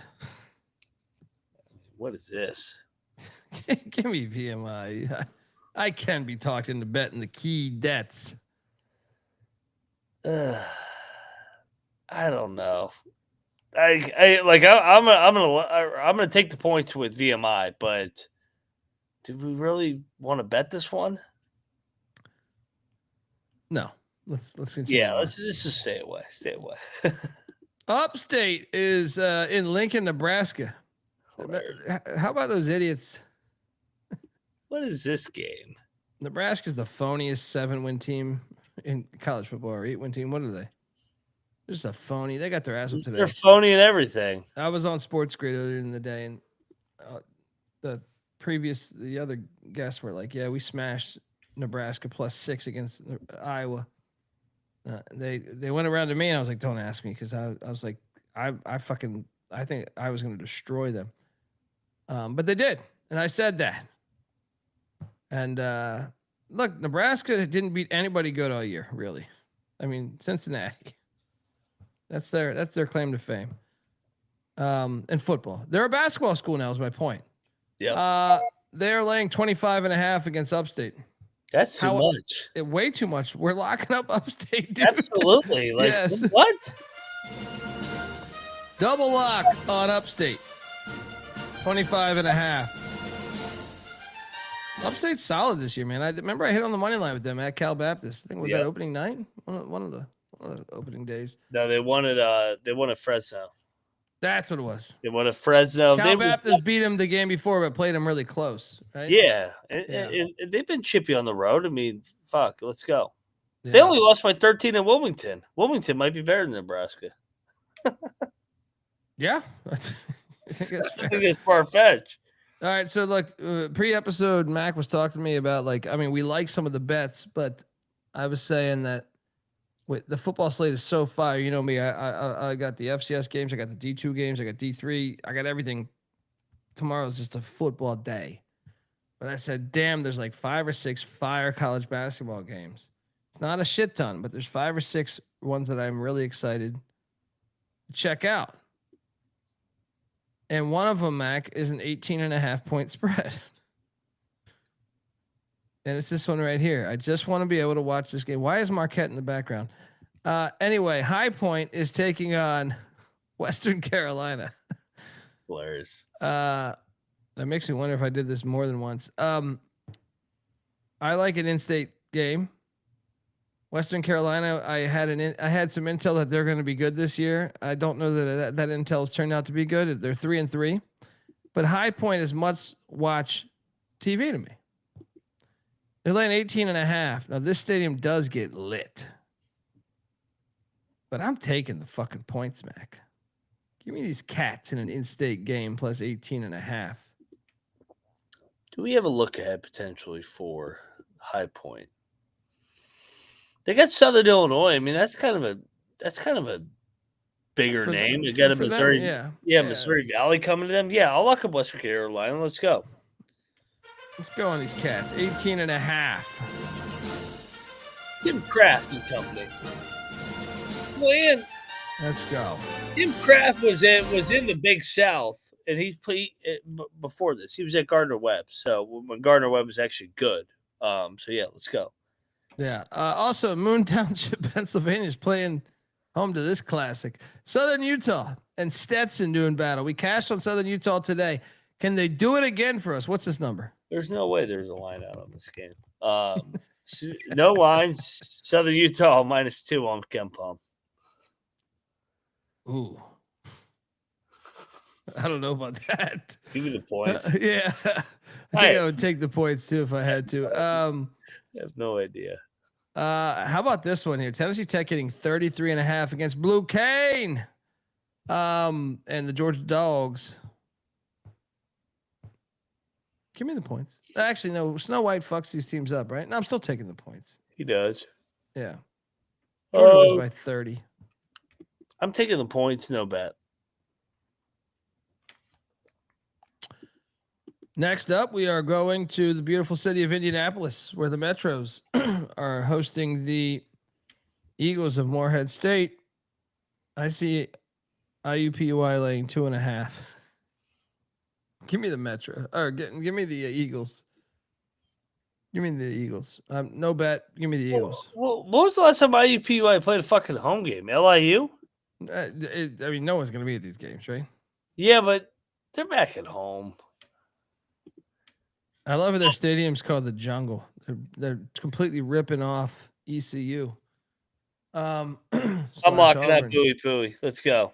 Let's go. You're a maniac. I think Morehead's a good matchup for them. I don't think Morehead's good at all. Moneyline Mac locking up IUPUI. I draw my line in the sand with the shit ass IUPUI team. The voodoo works tomorrow. Monmouth is taking on Lemoyne. What is this number? Because I might have a bet here. Probably doesn't have no number. Monmouth laying 7 on KenPom. Huh. I would take Lemoyne then if I had to. So would I. Next up, Merrimack Hofstra at the Palestra.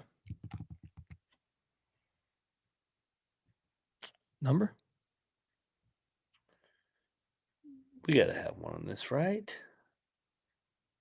Decent game. Probably one of the better games of the day. I don't see it. Yeah, no number.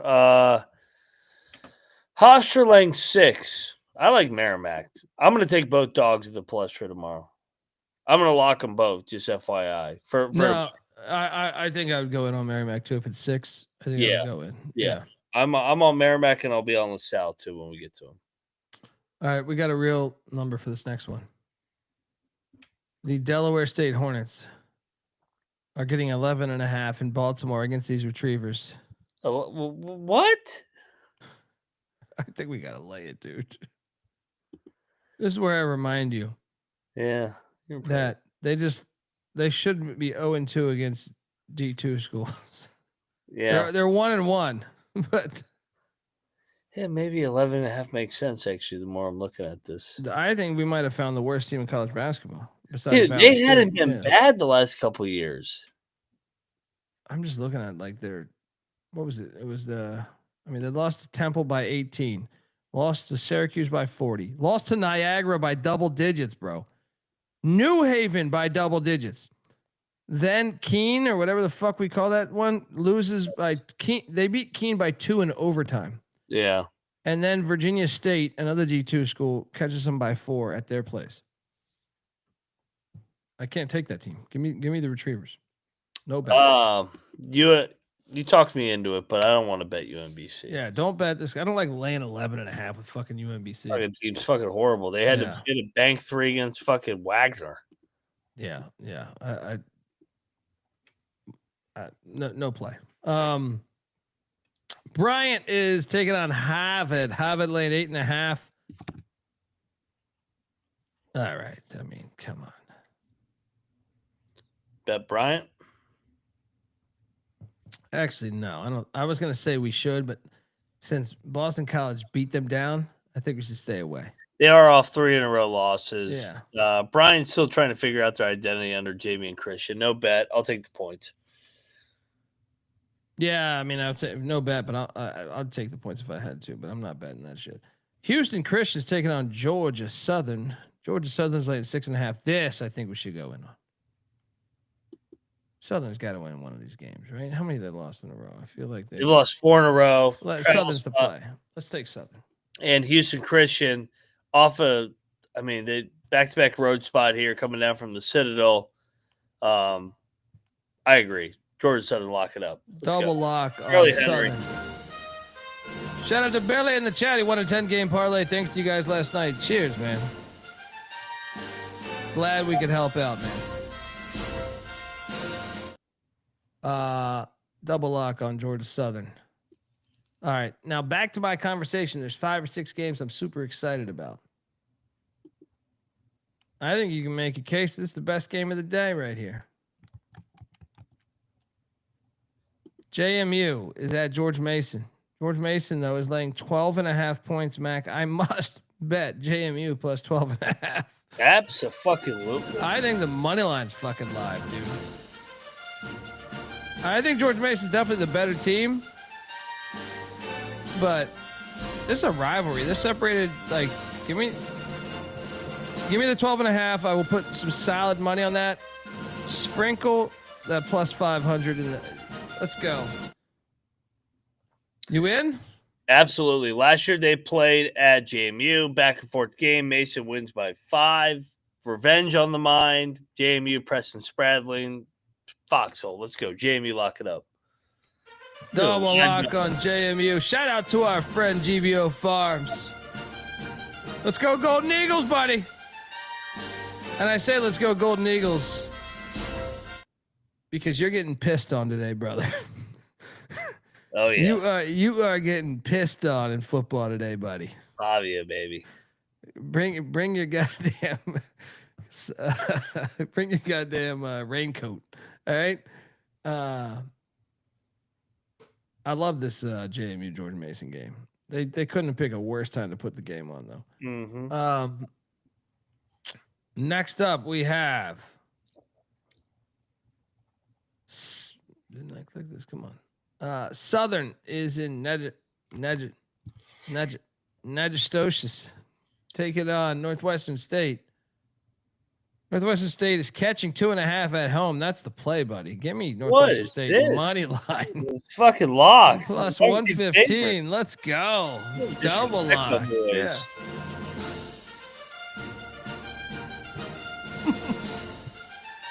I mean, what's going on here? Plus 115 right now. Money line.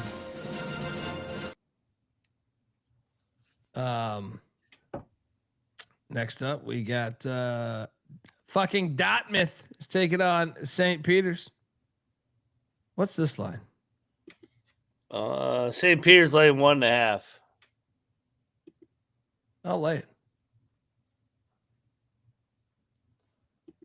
Yeah, I'll lay it. No point. No bet though. No bet. No conviction here. Next up, Texas State and Lehigh in Vegas. How many people are going to be at this game? 0. There ain't going to be a line out here. Texas State, Kempom, -4. I'm going to lock Texas State. Lehigh, there's no way Lehigh keeps it this close again, right? I'm locking Texas State. They just got drilled today. I'll lay the 4 at Texas State.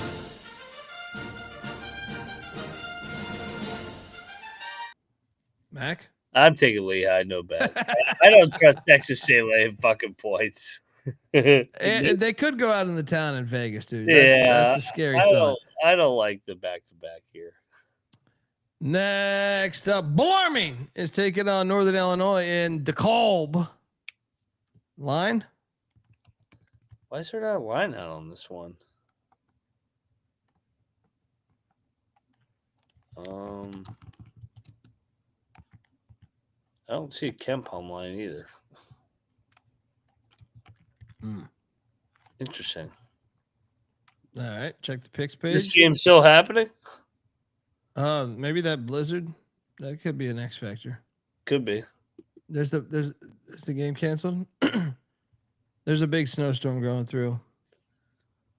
Ohio State's about to find out about that. Yep. Gardner Webb is taking on Wilmington. You got a line on this? No line. Kempom's 22. Oh my god. We gotta take. I gotta take Gardner Webb. No bet. Just because it's in-state battle. It's in-state. Like, come on, 22. Have some pride. I don't bet that because I think Wilmington could actually achieve that with the crowd behind them. Game's canceled. Okay. That's the game. Good thing they got that football game in. Shout out to Kent State. Shout out to our play on Kent State. There we go.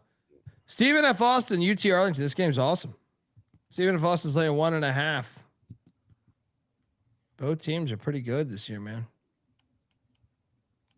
I'm going to take Stephen F., but no bet.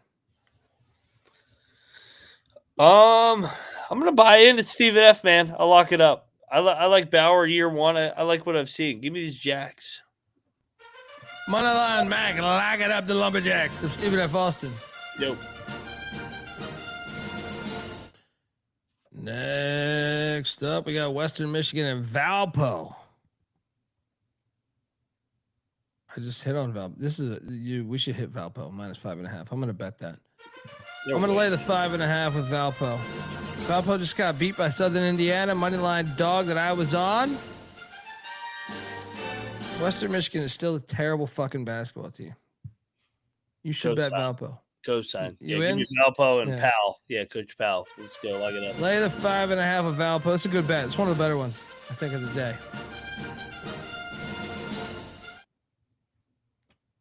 Next up, we have Lipscomb and Semo. Lipscomb's laying 1.5. I'm done fading Lipscomb. Give me Lipscomb. They made me eat shit a lot this year. What are you doing here, buddy? Let's get them rolling here. I'll lay it. I'll lay it with the old Bison. It's a fringe bet for me. It seems trappy. It seems a little trappy to me. I think it should be at like 4.5 or 5. So you're right. I'll say away. Yeah. Air Force is in. This game blew my mind. I had to readjust the slide because they're in Rapid City, South Dakota. Why? Why can't they play at their homes? Like what? Is this a doubleheader? I don't think. If so, I missed the other one. It's at the Monument. No, it's a one-game showcase. What the fuck is this? Why? Well, even better is the fact. What time is this game? 4:00. Their fans. They play in a football game in Vermilion. How far is Rapid City from Vermilion? I gotta find this out right now. These fucking idiots. Rapid City.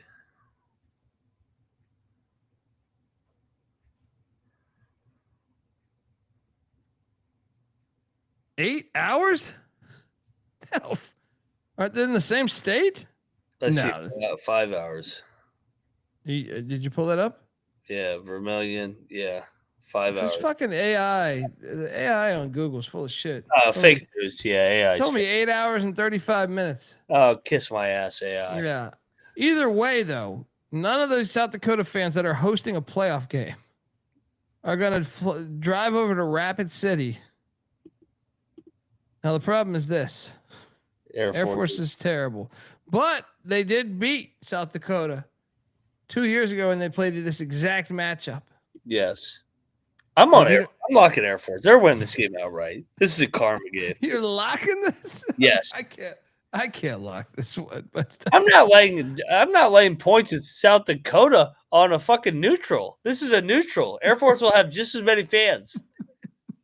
Give me 3.5 fans? hour or Three and a half fans. hours, points, fans. You name it. 3.5's the number. Air Force money line. Let's go. Moneyline Mac is locking up Air Force and my guy Joe Scott. Great guy. All teams favored.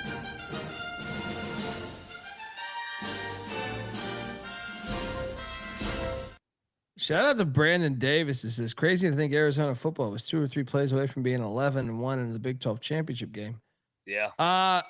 Amen. And I Mac, I mean, I think I got some shit on this last year, and even Matola. If you're listening, he's definitely not listening to this because he's shit-faced drunk. You texted me earlier. No, he's right there. Is he in here, Matola? He's right there. Okay. Matola, I think you owe me an apology, and Mac too. But I feel like Daniel fucking said Dillingham sucked 2 years ago, and now Matola's saying fucking Brennan sucks. They're both good. They're both great coaches. I don't think people realize like San Jose State does not throw money into their football program. Yes, you're in California and you're surrounded by talent, but they don't throw the money in there that they should. So I think winning there is incredibly hard. Brent Brennan not only beat SEC teams, he won the fucking conference. Right? I mean, I died on that train. I said, you guys got a good coach. Like the amount of people that said he'd be the first coach fired. I didn't even think he should be on the fucking hot seat, Mac. Amen. Amen. Like, what are we talking about here? You're going to give the guy 12 months with a roster that was gutted? They had no line play last year. Yeah. And Jonah Coleman, one of the better running backs in the nation, left too. So, Matola, I'm waiting for that apology. You owe me some of those jalapeno poppers that you get at your goddamn Arizona Applebee's. also fucking fired Rich Rod, so they're they need to be humbled every now and then. Like fucking idiots. You fired fucking Rich Rod to get you to a fucking Pac-12 championship. Be thankful. Yeah. You just offer having sex with the assistant. Oh, Thought that was the point of being the coach, right? Dude, that's a Taco Tuesday in Morgantown. What are you talking about here? I worked at Blockbuster Video once, and I watched a girl fuck her way to management, and no one had any complaints. No one got fired, right? Yeah. I'm talking like I watched like a 20-year-old girl fuck her way to manager, all in like a 4 month, like 4 months. She fucked her way to the top. No one complained at all. Rich Rod just goes out, buys a few margaritas with some broad, has a good time, and all of a sudden he's fired. They're not consistent. And They're that's not why fucking I said, consistent, man. Come on home, Coach Rod. Let's go. Guess who didn't get a promotion at any time? Pick Dundee, right? I was still fucking rewinding fucking Die Hard 3, right? Meanwhile, this broad over here is on top. She's smooth sailing, telling me what fucking hours I need to be working, clean the gumball machine, all that shit. We're the same fucking age, right? But she fucked her way to the top. Me, I just sat there, fucking watching movies. Fucking horse shit. Everyone wants to say this shit. This doesn't go the other way. Fuck off. I've seen that shit a million times. Fuck off. I've seen it in stand up too. Yeah, I'll take Air Force. I'm not betting it like this fucking maniac. Come on. You're right at the top like the fucking flight up there with the air. Colby, you're going to have to press. Colby, make sure all these tapes are rewound, right? What are you talking about? Why are you telling me these orders? Well, because I sucked Ronnie's dick last night. And guess what? Ronnie's the regional manager, right? And I did it right here in this store while you were working. And I was working. I was getting paid. And you were actually dealing with this big ass line, right? It's fucking nonsense. What a dumb fucking world we live in. Oh, she was just fucking going to plow down in the back. I don't even blame her, because if we had a hot chick regional manager, I would have tried it at that point too. But it wouldn't have worked, because then I would have been fired probably, right? This guy on the clock trying to fuck me, right? Just doesn't work like that, you know. That's the problem, because guys will just say, "Yeah, this is great. This is damn well that dude was like meeting with other regional managers, was like, this is perks of the job. I got this old 20-year-old Rebecca, right, over here, right? Perks of the job of being a regional manager of Blockbuster. I got this dumb shit Dundee over here." Watching, he keeps putting on the NFL Crunch Time video from the 80s that no one's rented in 10 fucking years. What are we talking about? You got a line? No line here? I don't know. I was enjoying that. No line here. So what do we got? I can just tell you this. You know your life is shit when you got to clean a gumball machine. All right? When someone gives you orders to clean the gumball machine, that's when I was like, this shit ain't gonna last. I'll do it because I need the money. But goddamn it, I have a fire behind me. And then next summer I was working at a grocery store, bagging fucking groceries. So who won? All right. I was a dick to Stephen Davis once. The running back for the Redskins. Yeah. I was a dick. I'll be honest. I knew he signed this gigantic deal with the Redskins, and he came in and dude, I was the fucking guy. If you had a late fee, I'm the one you want to fucking have. You know what I mean? Like, I was just like, because there was no way back. They were so dumb. They didn't even like look at how many people, like which people working at Blockbuster would value the late fee or not. You didn't have to list a reason. So I would just waive. I was pretty easy to go with. Yeah. I was like, this is ridiculous. You turned it in 6 hours late. They're charging you like you rented the whole fucking movie again. I got you, dude. I got you. Right. Stephen Davis, though, he came in. He's like, dude, that's a late fee. And I was like, dude, I know you just signed up like $100 million contract. Right. Like, I was like, you are going to have to pay for this $4. Right. And in hindsight, as I grew older, I think I was in the wrong. I think I was mean to Stephen Davis. Right? I think that was because it's like, dude, I should judge it by just, hey, you know what I mean? Like, it's a ridiculous rule to pay the same exact price for being a few hours late. When I judged him based off of how much money he made, you know, I feel like I'm in the wrong in hindsight. If I could do it over, Stephen Davis, if you're out there listening to the American Sienna preview part of the college basketball experience, I want to let you know that I owe you $5. Sienna is no, I think America's going to beat Sienna tomorrow, actually, buddy. Sienna -3 on KenPom, no line out. You like American to bounce back at their home arena? I wait. Bounce back. They won today. Yeah, what are you talking about? They beat Maine. Yeah, sorry, got them confused. No, not Navy. They beat fucking Maine. Your cocaine bears. That's what I said. Oh, I thought you said Navy. Okay. Yeah, no, I said I got confused. This game is basically like cleaning that gumball machine. I'm not betting this game. Give me America. Being up at 4:16 in the morning, it's talking American Sienna basketball on the same level as the gumball machine, perhaps, depending on how you look at it. Not for me, but perhaps management if they were to be interviewed. Mercer is taking on Elon. Elon is laying 1.5 at Mercer's. Dude, I thought about going to this game, but my mind forgot that I was thinking this was a Sunday because Black Friday. I thought today was Saturday because there was that many football games on. Now I'm not going to this game, but I will take. What's the line? Elon's laying 1.5. I like Mercer. I'm not betting it. No bet. I'm with you. Next up, we got South Carolina State and Winthrop.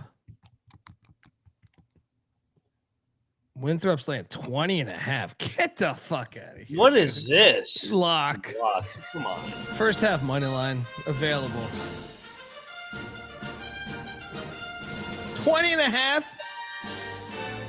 Now, to be fair, I have eaten a ton of shit with South Carolina State this year, but we covered the last time they played, right? I think it was. I think Yeah, we hit on that. they covered against Missouri. They lost a 1-point game against South Dakota. 20 and a half.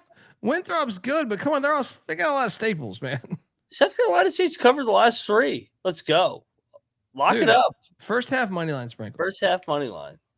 I mean, honestly, I wouldn't even be surprised if this is a fucking 4-point game at like 2 minutes left. Yes. In-state battle. E-Mart, let's go. I might even sprinkle this money line. Let's go. 1,800. I see plus 2,000. Whew. Let's go. UMKC is hopping on over to Ogden, Utah to take on Weber State. Weber State's laying 10.5. Give me the points. No bet. I'm laying it, man. Fucking UMKC sucks. But I will not. There's no way they're excited about playing UMKC. You're laying double digits to fucking Weber. UMKC is god awful. I know. I hate them too. All right. Still, I'll take the points. No bet. Next up, we have Howard taking on Mount St. Mary's. Mount St. Mary's laying 3.5. Okay. This has got to be the Mount spot. Agreed. They've been playing all these fights. They haven't played a home game since November 7th. I'm laying the 3.5. And this is like not far away to Emmitsburg to DC. Double lock. Mount St. Mary's laying 3.5. Cosign. Next up, we have Montana State heading into Logan. Utah State's laying 19.5. This is a Danny Sprinkle game. I'll lay it. This building is very challenging. Utah State hasn't played since Sunday when they won that tournament. I think Montana State hangs in here. I think this could be the sleepy spot for the old Aggies. They have South Florida on deck. You locking it? I'm going to lock it. That's too many points for Montana State, who's a good program. Bieniek. Bieniek. That's insulting. That's when you know it's 4:20 in the morning. Mac is locking Mac is locking up Montana State plus 19.5. Yeah, you know it's not Bieniek because Bieniek has never taken a fucking underdog in his life. Oh, sorry, dude. That's funny. Bieniek, have another Capri Sun, pal. All right. Flip it though. The straw in the back of the pouch that's the secret of the pros. All right. You'll be sitting there trying to get that straw in for 30 fucking minutes. Hilarious. All right. Central Arkansas is in Jonesboro. Dude, this is our play. We're live, dude, right? We're live here. What's the number? 10.5? Yeah. Dude, Shulman's a good coach. 10.5. Central Arkansas lock. Yep.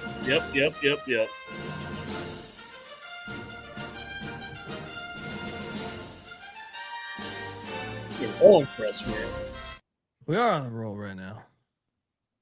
Norfolk State's taking on Arizona. Matola's on cloud 9 here. Matola, you owe me, brother. When I see you you better be going to March Madness. I'm ordering fucking 10 orders of Bieniek's chicken tenders and jalapeno poppers on your goddamn card. All right. And I will eat none of it. I'm just ordering it for the fact you said Brent Brennan can't coach shit.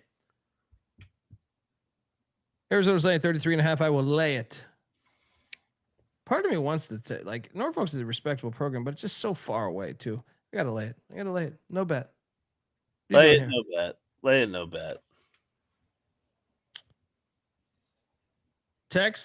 Georgia Tech, not Texas Tech. Georgia Tech's taking on Drake. No line here. Thankfully. Georgia Tech laying 3 on Kempom. I got to take Drake. I don't lay points ever with Stoudemire. Drake all day. Get this fucking Georgia Tech. Drake will be a lock. If I see you with plus in front of Drake, I'll bet Drake. Georgia Tech's terrible. Fuck out of here. Next up, Ball State. I did throw this behind that. What the fuck's going on here? Is taking on the Raging Cajuns.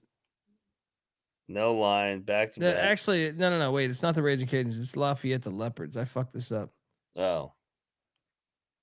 Ball State's laying 1.5. This is a back to back. I'll take Lafayette. No bet. Yeah. Give me Ball State, no bet. Oh, here we go. Oh yeah, this is a money line. These shipments have not been coming in. Yeah, well, Fran's taking down Fran here. Penn is laying 4.5. Oh come on. Fran beat him last year. The correct Fran won last year. Plus 170 in the money line. You're telling me to take LaSalle? I can't. You have to. You think Penn's going to win back to back in that building? LaSalle has cost me like $500 this season, dude. A little cold here. Lost 4 out of 5. Dude, LaSalle money line. This is come on. All right. We've already lost 2 in the Philly 5. We're getting this one, LaSalle. But I guarantee you don't realize what you're doing. If they lose and I start cursing at the screen, my wife is gonna fucking start really hating me. All right. I'm telling you, it's gonna put me in danger. All right. Because this LaSalle team, I feel like is responsible for like six of my outbursts. All right, so far this season. Let's go. Give me these Explorers. Plus 165. I see a 170 out there. Wrong team favored.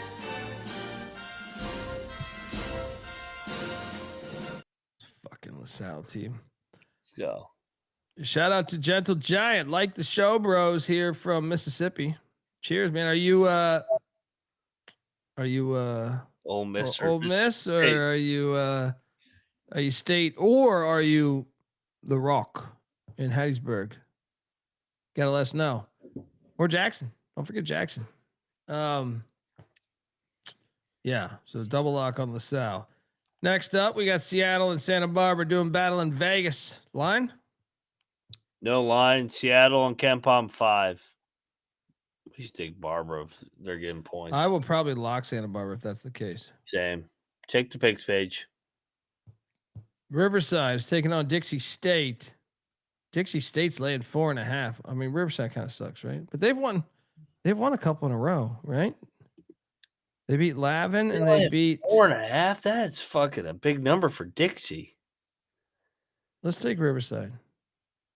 I'm not betting it though. No. I'm not betting it either, but I'm saying I think Riverside's the play. They've won a couple in a row, starting to show. Yeah. Oh, he says Southern Miss. That's how I know. That's the well played. Well played. From an ECU guy, Southern Miss, feel like chances are you're a really solid human being, especially since you're watching this show. Shout out to Gentle Giant 2525. Next up, Pepperdine, Fullerton.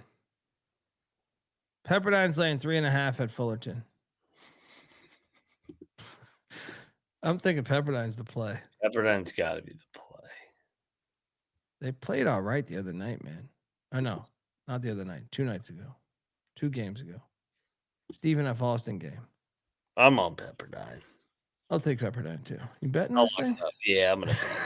Let's go. They're so much better than Fullerton. They're 1 game better right now in the standings. Yeah, but they just look better. I'll take Pepperdine too. Let's go. I know we got ties there. Well, tough loss to President. And I'm sorry we don't have a slide available for the other game in Quebec of how do I pronounce this? Wananta State against Colgate. Yeah, I'm disappointed you don't have that. I might watch it though. In the summer. Wofford is taking on EKU. Okay. EKU's laying 1.5. All right, I'm locking EKU. Get the fuck out of here. Enough. Let's This go. is one of the best plays. Yeah. One of the Again, best plays of the day. here we go again. Here we go in. 1 and 5 team. Yeah, this is it. One of the best plays of the day. I love this play. I was like, can you give us a reason, Jeff? Shout out to Jeff Sharp. Well, why is a 1-win team favored against a team with a winning record? And how about this? Wofford's slow, and EKU wants to play fast. EKU has yet to beat a D1 basketball team. This is a good program. I know they lost in a close game against Western Kentucky, right? They got blown out at Vanderbilt. Surprise. Everyone's getting blown out against Vanderbilt.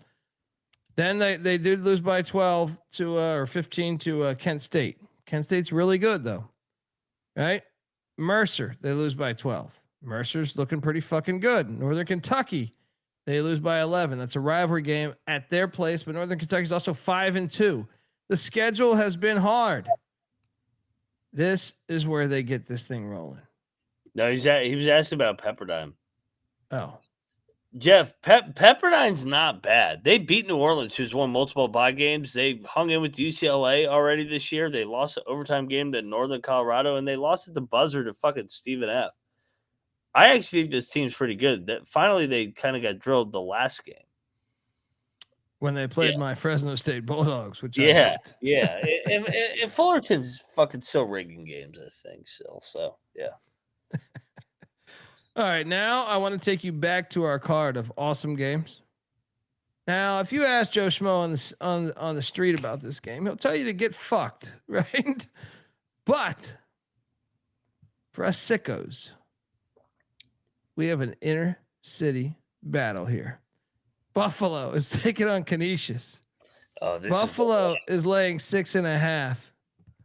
I personally think we should take Canisius. Buffalo's undefeated too, 7-0. Canisius chippy though at home, man. Inner city battle. Let's go. Let's go. You in? Lock? Absolutely. I'm gonna take fucking like Jim Christian here is a little chippy dog at home. That's what I'm saying. 6.5 plus 250 money line, a little in-state Buffalo on Buffalo action. Hopefully be some dildos thrown on the court like the good city of Buffalo does. Double lock these golden griffs. Finish. You know I like these little city games, man. Oh yeah. More of this, please. More of this, please. Buffalo has got to lose one of these games. I mean, goddamn, they're 7-0. They should have lost to Southern Miss. It was right there. Should have lost to Southern Miss. Next up, we have fucking Sacred Heart is traveling to Penn State. Penn State's saying 15.5. I'm still taking Sacred Heart. No bet. Lay it. No bet. Next up, we have Milwaukee and Akron. Akron laying 14.5. All right. Milwaukee beat them by 19 last year. That's the only problem.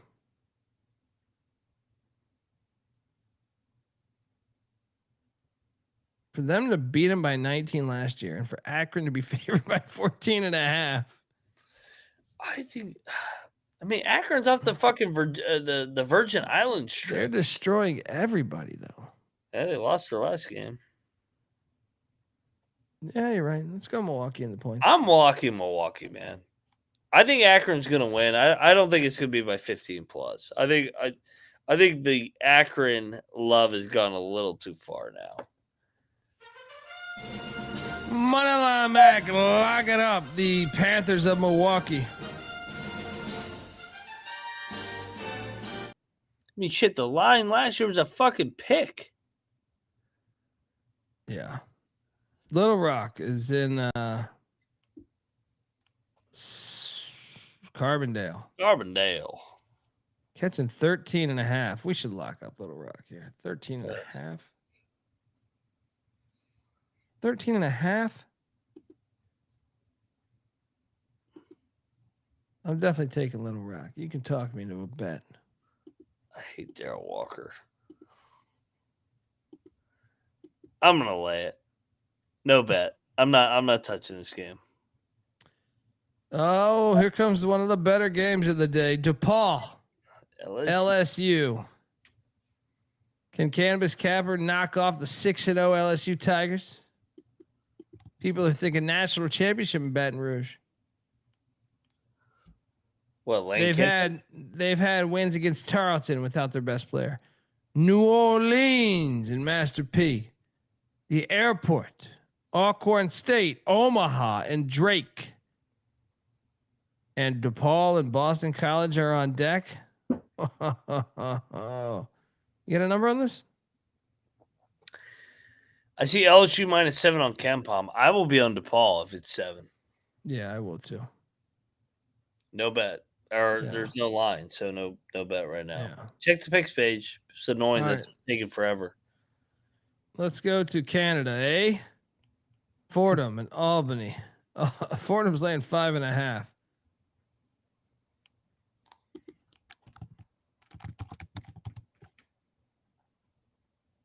I'll take Albany in the points. I will too. I mean, should we bet Albany? They lost a tough one tonight. I mean, Fordham's a first-year head coach with McIntyre. You know what? Just because I love this, I love what we do, and I love the fact that I'm going to be sitting here watching a million awesome college football games, and I love the fact that I'm going to know that I have money on a game in college basketball in Quebec. Yes. In the middle of all that madness that I need to check in. Albany's live. Give me these Great Danes. Great logo too. I mean, the Great Danes just in general. Let's go.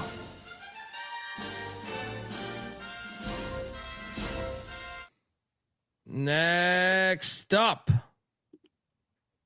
little late night action here, huh? Oh, a little Cal Baptist and Oregon State. Shout out to Jay North. I don't know how you all do this. I'm barely getting by at work. Meanwhile, y'all are crushing these picks. Shout out, brother. Shout out. What's this number, Mac?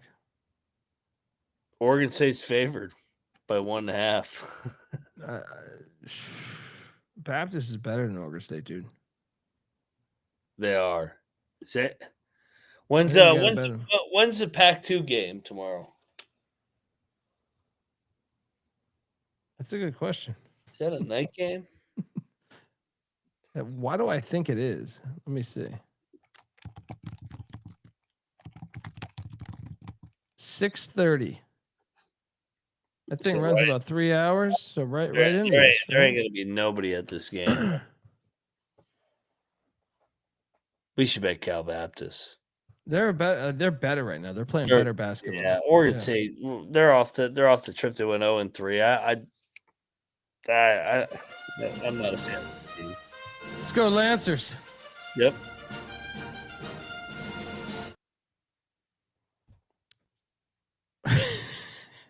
Shout out to Jeff. Final game on the card. Sac State. Let's take it on Pacific. Give me this number. I had this one circled. Pacific laying 10.5.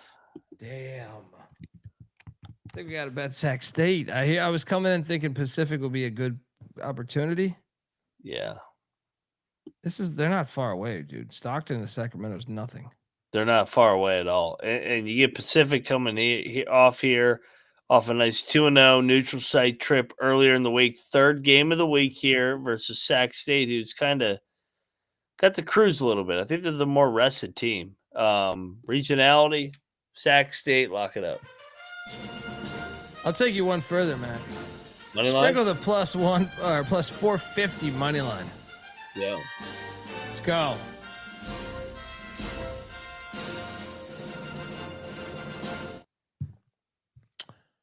That is our show. And we got to do our best bets. And then tomorrow morning, I will be live doing college football at 11 a.m. So we need to go to sleep. Man, top plays of the day. I kind of think Sac State just qualified. But let me take you to, I think South Carolina State is one of the three. What was that number again? 20.5. That's fucking ridiculous. Like, get out of here with that bullshit. What are you talking about, man? They start like four out of 5 guys are white dudes that jump like a half inch off the fucking ground. No way. No way. No way. 2.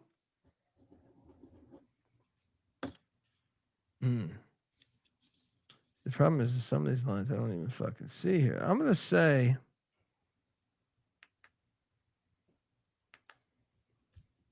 2. Let's go to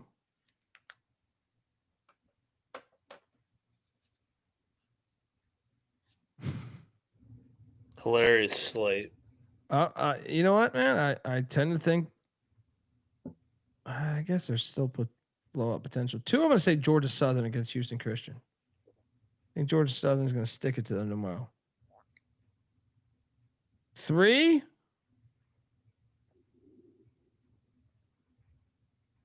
Give me Central Arkansas on the 10.5 against ETSU. Like it. The dogs. We gave out some fucking dogs today. Which one is the one I like most? Kind of like the Central Michigan ETSU one, but let me see if I can. The dog. Let's go. Man, I should have figured this shit out beforehand, but let's go with Canisius money line. Boom. Where are you going? It's right into my number 1. Canisius getting the 6.5 against Buffalo all day. JMU getting 12.5 against Mason. So we get back-to-back regionalities here with the Dukes and the Golden Griffs. EKU is going to right the ship here. Oh, that's a great play. That should have been one of my 3. That's my 4th. That's my 4th if you need that one. EKU. And the dog. I am so sick of this Penn Quaker bullshit. LaSalle is sitting on the money line. We're riding the ship here in the Philly 5 Dogs. You're like a laugh. Yeah. Oh shit, John. Hold on, John. Right now. Anyway, if you're listening to this on the audio side, shout out to everyone tuning in. I just got to message our merch guy. We need youth size degen only. I'm doing this in caps. You think he's gonna think I'm a prick? Man, he's gonna be like, this guy's retarded. Why is he messaging me in all caps? That's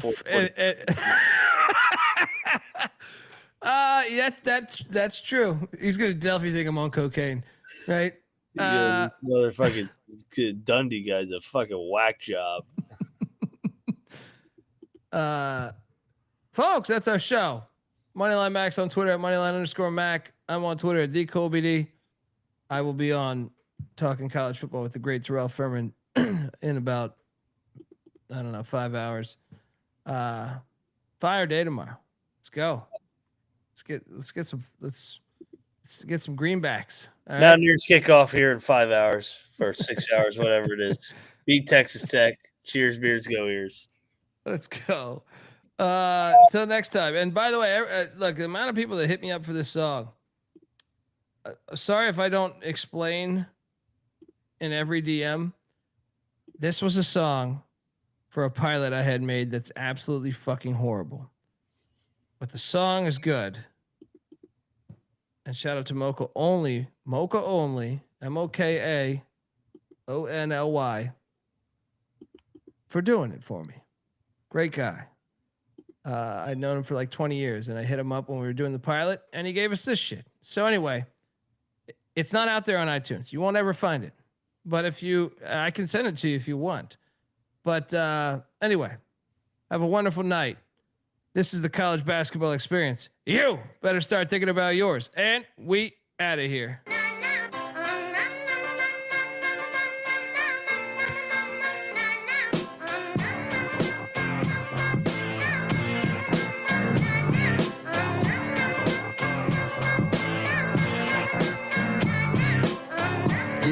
got me thinking about the good shit. The minute that I seen your grill again, it made me good trip. Good jog the mind back like dog will wind that. Man, I didn't get mad when you near me hit me can back, but the comings on was strong. Now my shit's coming along, you know the song. The truth is I'm pretty much on fire again. It's heating up for real, I'm alive again. And that's the attraction factor. Vancouver, Michigan with my rap disaster. Yeah, you know you want it how you want it. No need to trip cause I got it, doggone it. It's all yours and the extras too. All the super music and the sex for who? Just get it straight cause he caught me in a good mood. Let me demonstrate what this time of year could do. Sing it.